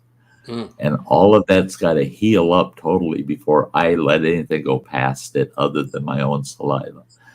They said your own saliva is good because that's attached to your immune system. And there's certain bacteria and things in your saliva that will actually help the healing process. But you don't want to wash that saliva away from healing that either. And they said after 3 weeks, then you're going to start drinking water, sips of water, and then more and more and more to the point to where you can just drink water and it's comfortably going down the esophagus. And once you're used to that swallowing again, and you're still tube feeding, but you're drinking water with it, they said then you'll switch to like cream soups or really liquefied pureed foods, and you're eating that, and they reduce the amount of formula you're getting. You want to retrain yourself to swallow, sounds like. Well, here's why.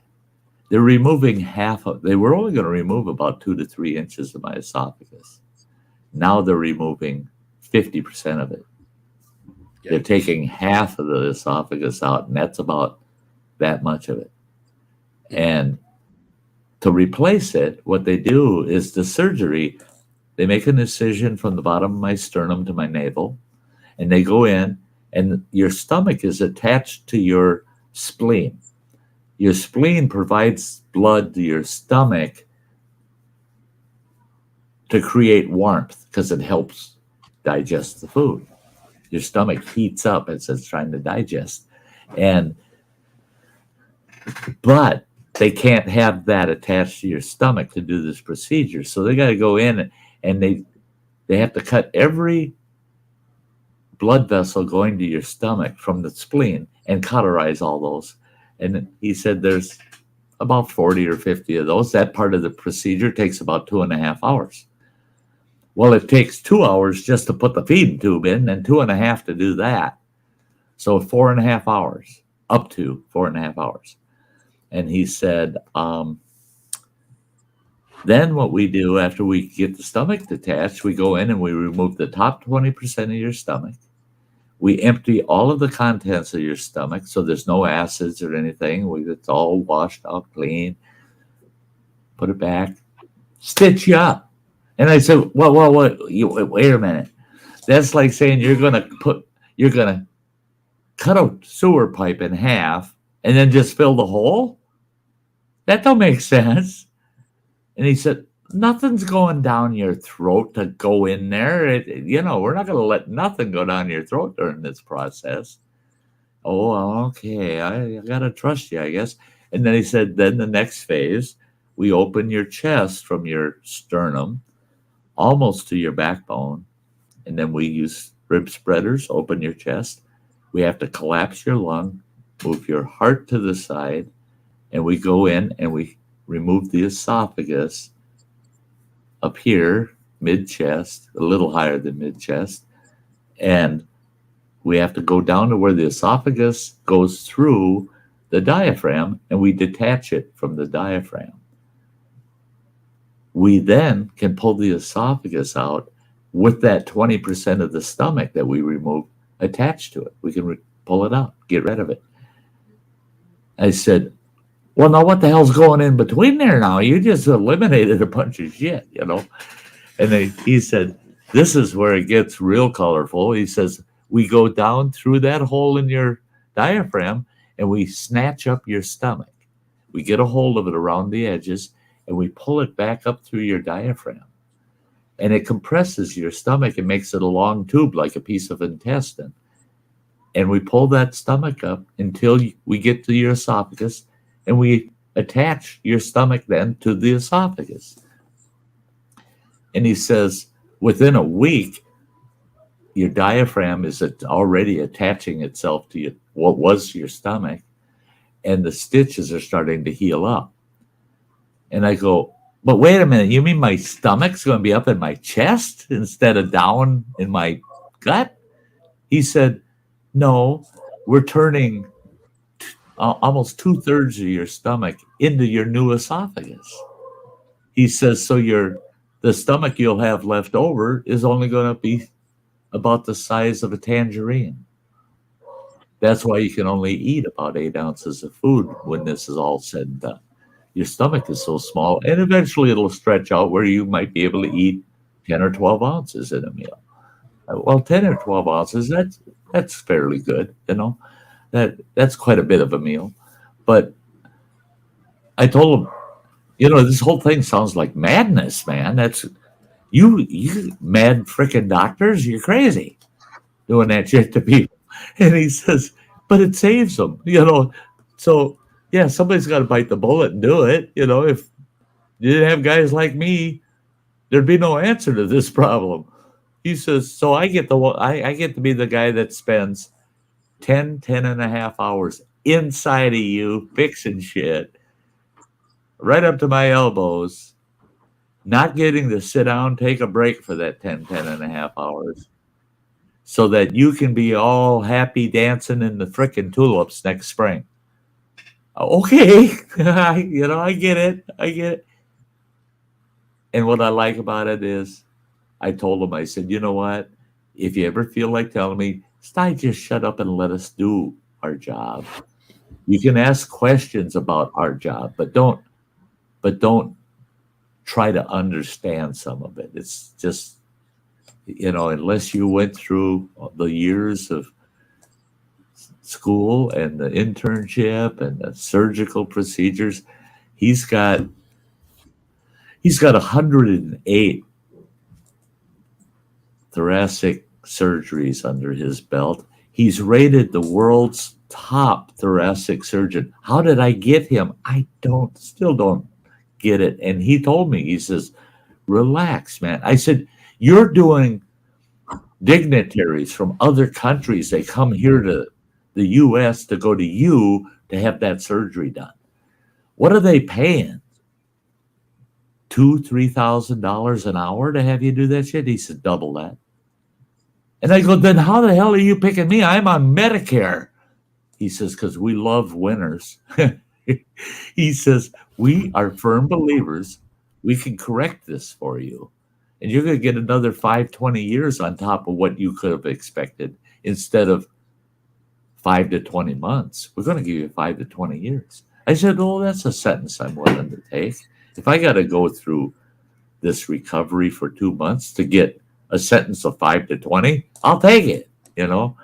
And he said, that's the way to think. That's the way to think. Go for it, you know? I see Samantha came in the house. Hey, Samantha Lee, sweetie, how much sleep did you get? I got 3.5 hours.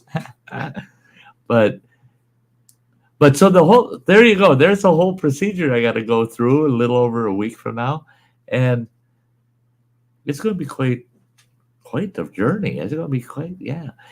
And I asked them, can I set up a couple of GoPros and show your nurses how to start them up? Like when they get me into ICU and then take me to my room. And he goes, hell no. You're not allowed to film this shit. No. I said, oh, God. If you would have said, yeah, okay, I was going to ask, how about the operating room? Can I have it in there too? Oh, Phil fell off. Phil, he's pushing buttons again. But they told me that 3 days after my surgery, my grandson and his wife, they just got married on the 8th, are having their big wedding reception. I can't be there. I've got a couple of people. We're going to do video chat, and they're going to go around the whole group there at that reception, and I get to say hi to everybody. I get to be there like I am here tonight. That's so cool. Yeah,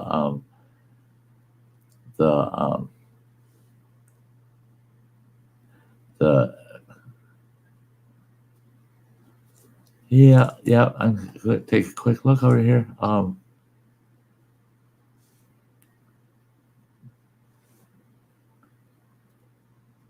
At his place, too many people there on Wi-Fi. The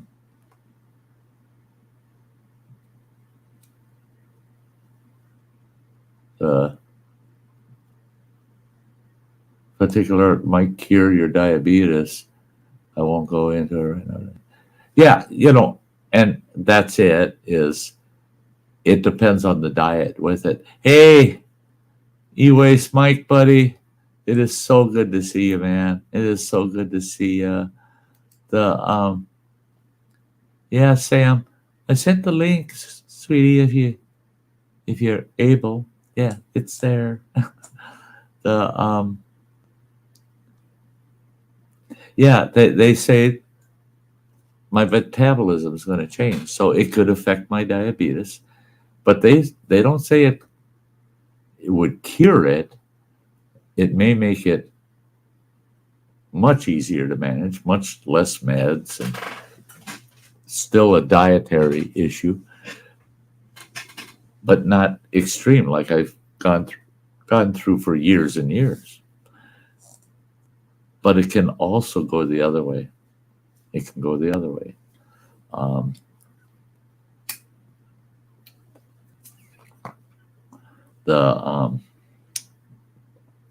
But they said it going the other way, making the diabetes worse, is the most unlikely. Making the diabetes condition better is the more likely. Yeah, so that's cool.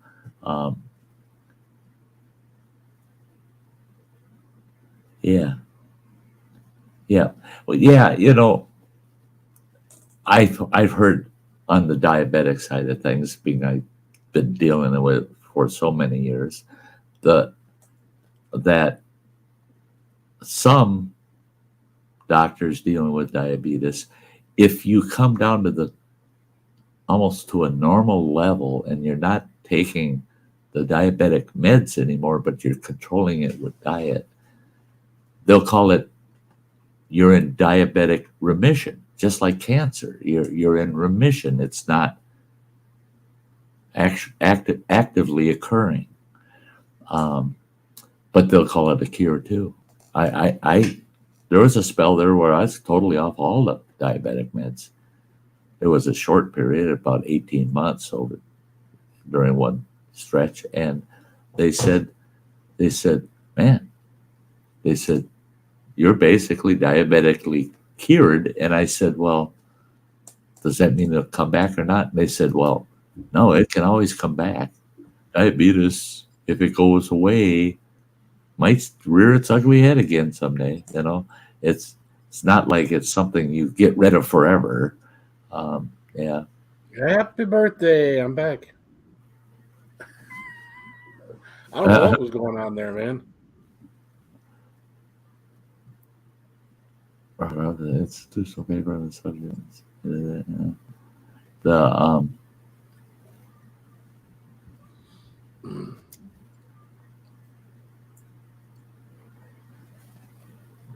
up, James? Well, see, basically the procedure they're doing on me, other than removing any of the esophagus, if you have weight loss surgery, that's one of the weight loss surgeries they do is just below the esophagus, they sever the stomach and they'll remove up to 2/3 of the stomach and then reattach it.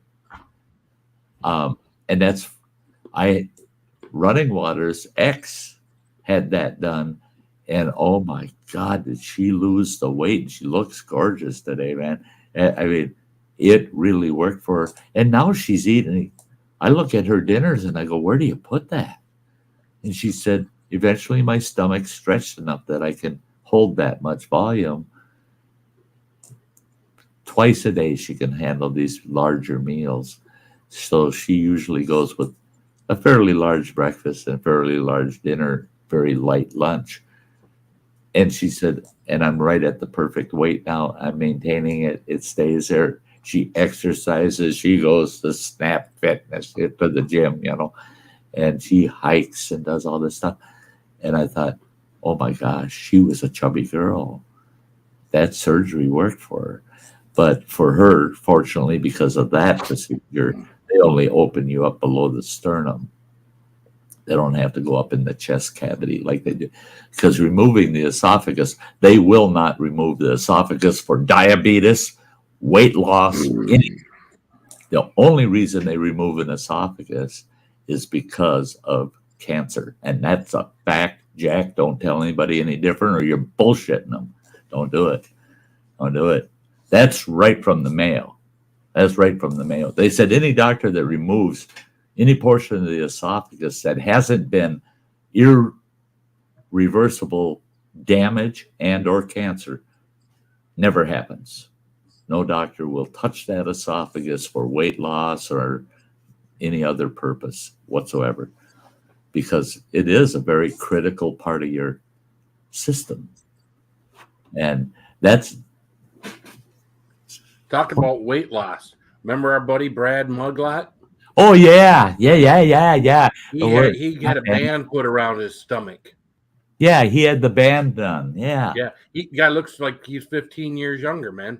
No shit. Yeah. Yep. They're going to have put a band around my neck so I don't. So that you can't eat nothing. See, now with me, I did a video of me using my new wood splitter, and I had got 2 videos of me hiking to these 2 waterfalls this year, and I'm looking at myself and I'm going, the one when I'm wearing my jean jacket, I don't look too bad skinny like that. The one with the log splitter, I'm just wearing a t-shirt and I'm going, oh, you skinny rotten, you're a Holocaust victim, man. What the hell is wrong? Don't show people that shit. But if I can get to at least 165 and keep it there, between 165 and 185, and I can get my muscle mass back. Get some muscle mass back.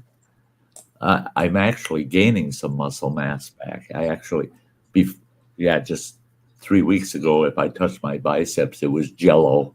I mean, it was just jello. Now it's solid again. The muscle is actually eating up the proteins I've been eating, and it's the muscle mass is starting to come back. So, Mystic Bunny, by the way, hi, sweetie. But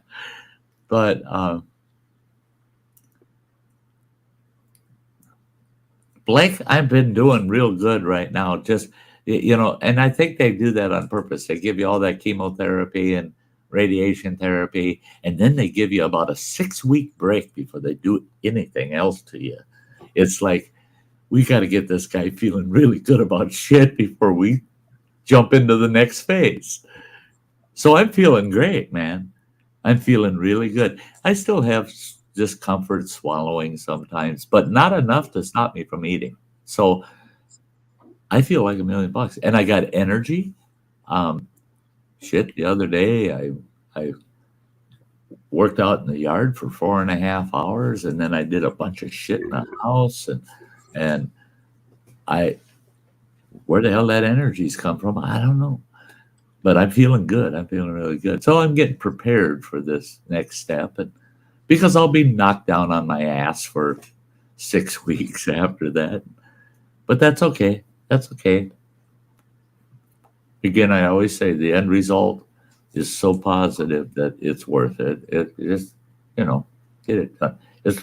I look at it as it's like going to the meanest dentist in town, That's what you got to go through. But once the tooth is pulled, it's over, it's done. And you'll recover. So that's what I feel like. I'm going to have a molar about that big around removed. It's going to take a little bit. Yep. Hey, Mayberry. Good to see you. Good to see you. It's like I got a guy at work. He's had both of his hips replaced. And he says, "Oh, it's the best thing I ever did." He says, I put it off for so long, took so many meds and everything, and didn't want to have it done. He says, "I don't know why I didn't have it done sooner." He's like, he gives me shit about not getting my knee done. And I was like, I just don't want to, they're gonna have to replace my knee. I just don't want to do it. I don't know. Right. And hip replacement. I guess I don't want to go through the downtime. And knee replacement. A buddy of mine had to have a knee replaced. That was harder for him to recover from than the few folks that I know personally that had hip replacements. The knee was tougher on the recovery side. But you think about the knee, it's one of the most freaky, unusual compound joints that we have in our body. So there's a lot to that, doing a knee replacement. So I understand that apprehension there. The recovery. As long as I can. Yeah. And they told me by age 50 I would have to have it done, because I tore my ACL at age 25, and I moved the ACL, and they says, well, if you don't have it replaced, you probably won't last very long. I said, probably by age 50 you'll need a knee replacement. So I've gone 4 years longer than I should without it, but we'll see. Yeah, Blake lost his dentist, as I see there. Yep.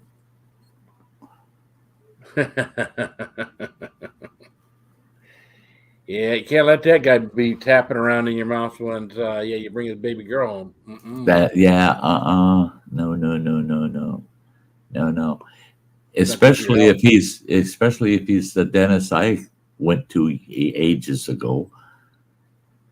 I found out if a dentist's last name is Painless, that's bullshit. It's bullshit. He was the worst dentist I ever went to. Man, he chiseled out a molar on me, hammering away, busted it in half, pulling it out in pieces. And I'm going, why aren't you numbing that up? Oh, you'll be fine. You'll be fine. And this was in February. And he tells the nurse, hey, I need something for his cheek here because he's got some pain going on. She goes, the usual? And he goes, yeah. And I thought, oh, she's going to come in, Novocaine me up or something.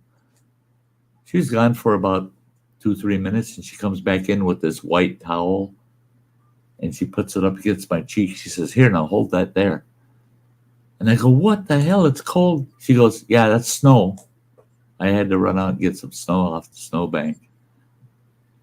Say what? What the hell kind of place is this?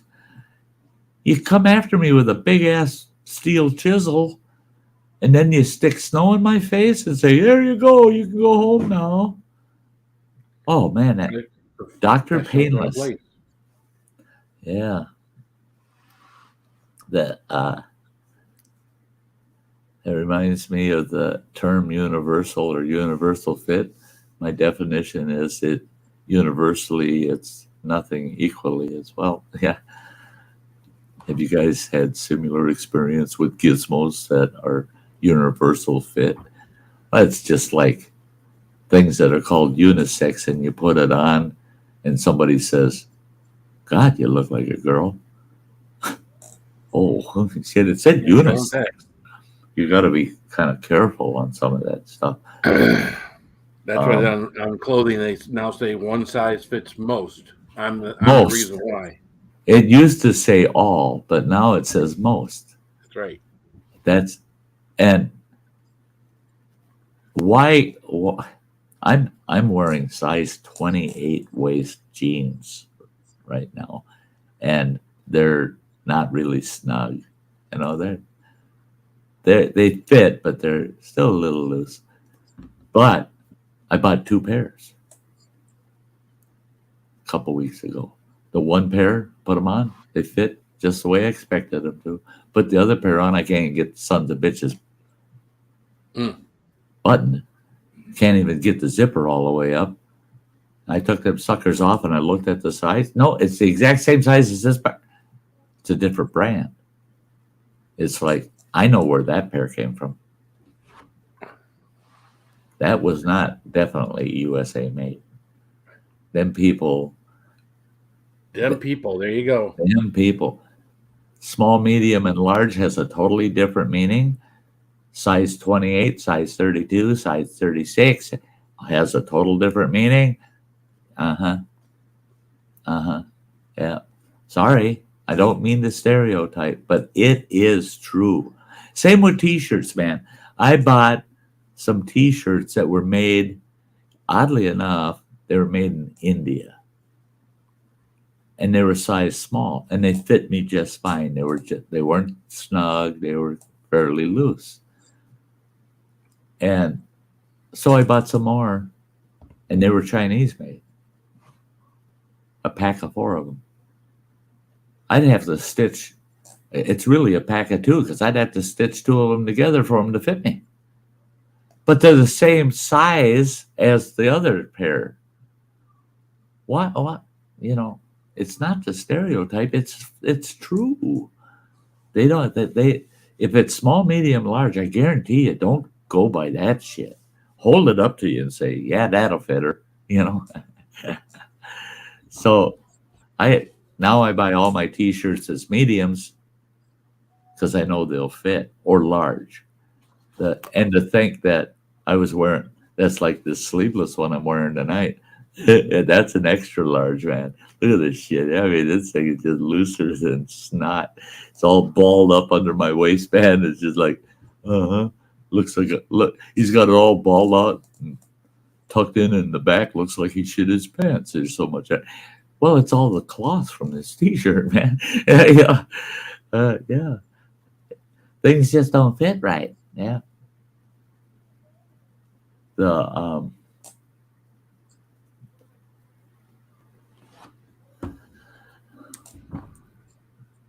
I hate to do this, Sty, but I got a couple things I got to do before I go to bed. And I got to wrap it up. We're at the 2-hour mark, so we'll wrap it up together. I want everybody out there, keep in mind now, next week, well, this Sunday, we're having Sty Story Sunday, and Running Water's here at home, but he's going to be live in the studio with me Sunday night. You want to come on up here, message me on Facebook, and I'll try to work it out, get you an invite, blah, blah, blah. That's Sunday. That'll be the last Sty Story Sunday for about a month. All right. After that, next Thursday, we're doing an around the campfire temporary farewell. Okay? Temporary. Because I'll be gone for a month. I won't see you. And the first stream I do when I'm able to stream again will be an around the campfire open discussion. I want to get friends up on the panel and we can talk about the fact we're moving on. And cool things are cool and we're moving on, right? Sounds good. Love you guys. Phil, brother, thank you for coming up with me tonight. It was awesome. We just don't, yeah. I don't get enough of you, pal. You're great, man. I love Phil's personality, guys. It's just the way it is. It ain't odd or nothing. Don't go there. No, not at all. No. So hey, Colin, you were hiding, you were lurking. It's good to see you. You have a good night, Colin. Everybody out in the chat, thanks for being here. Hope to see you Sunday, if not next Thursday. You all take care.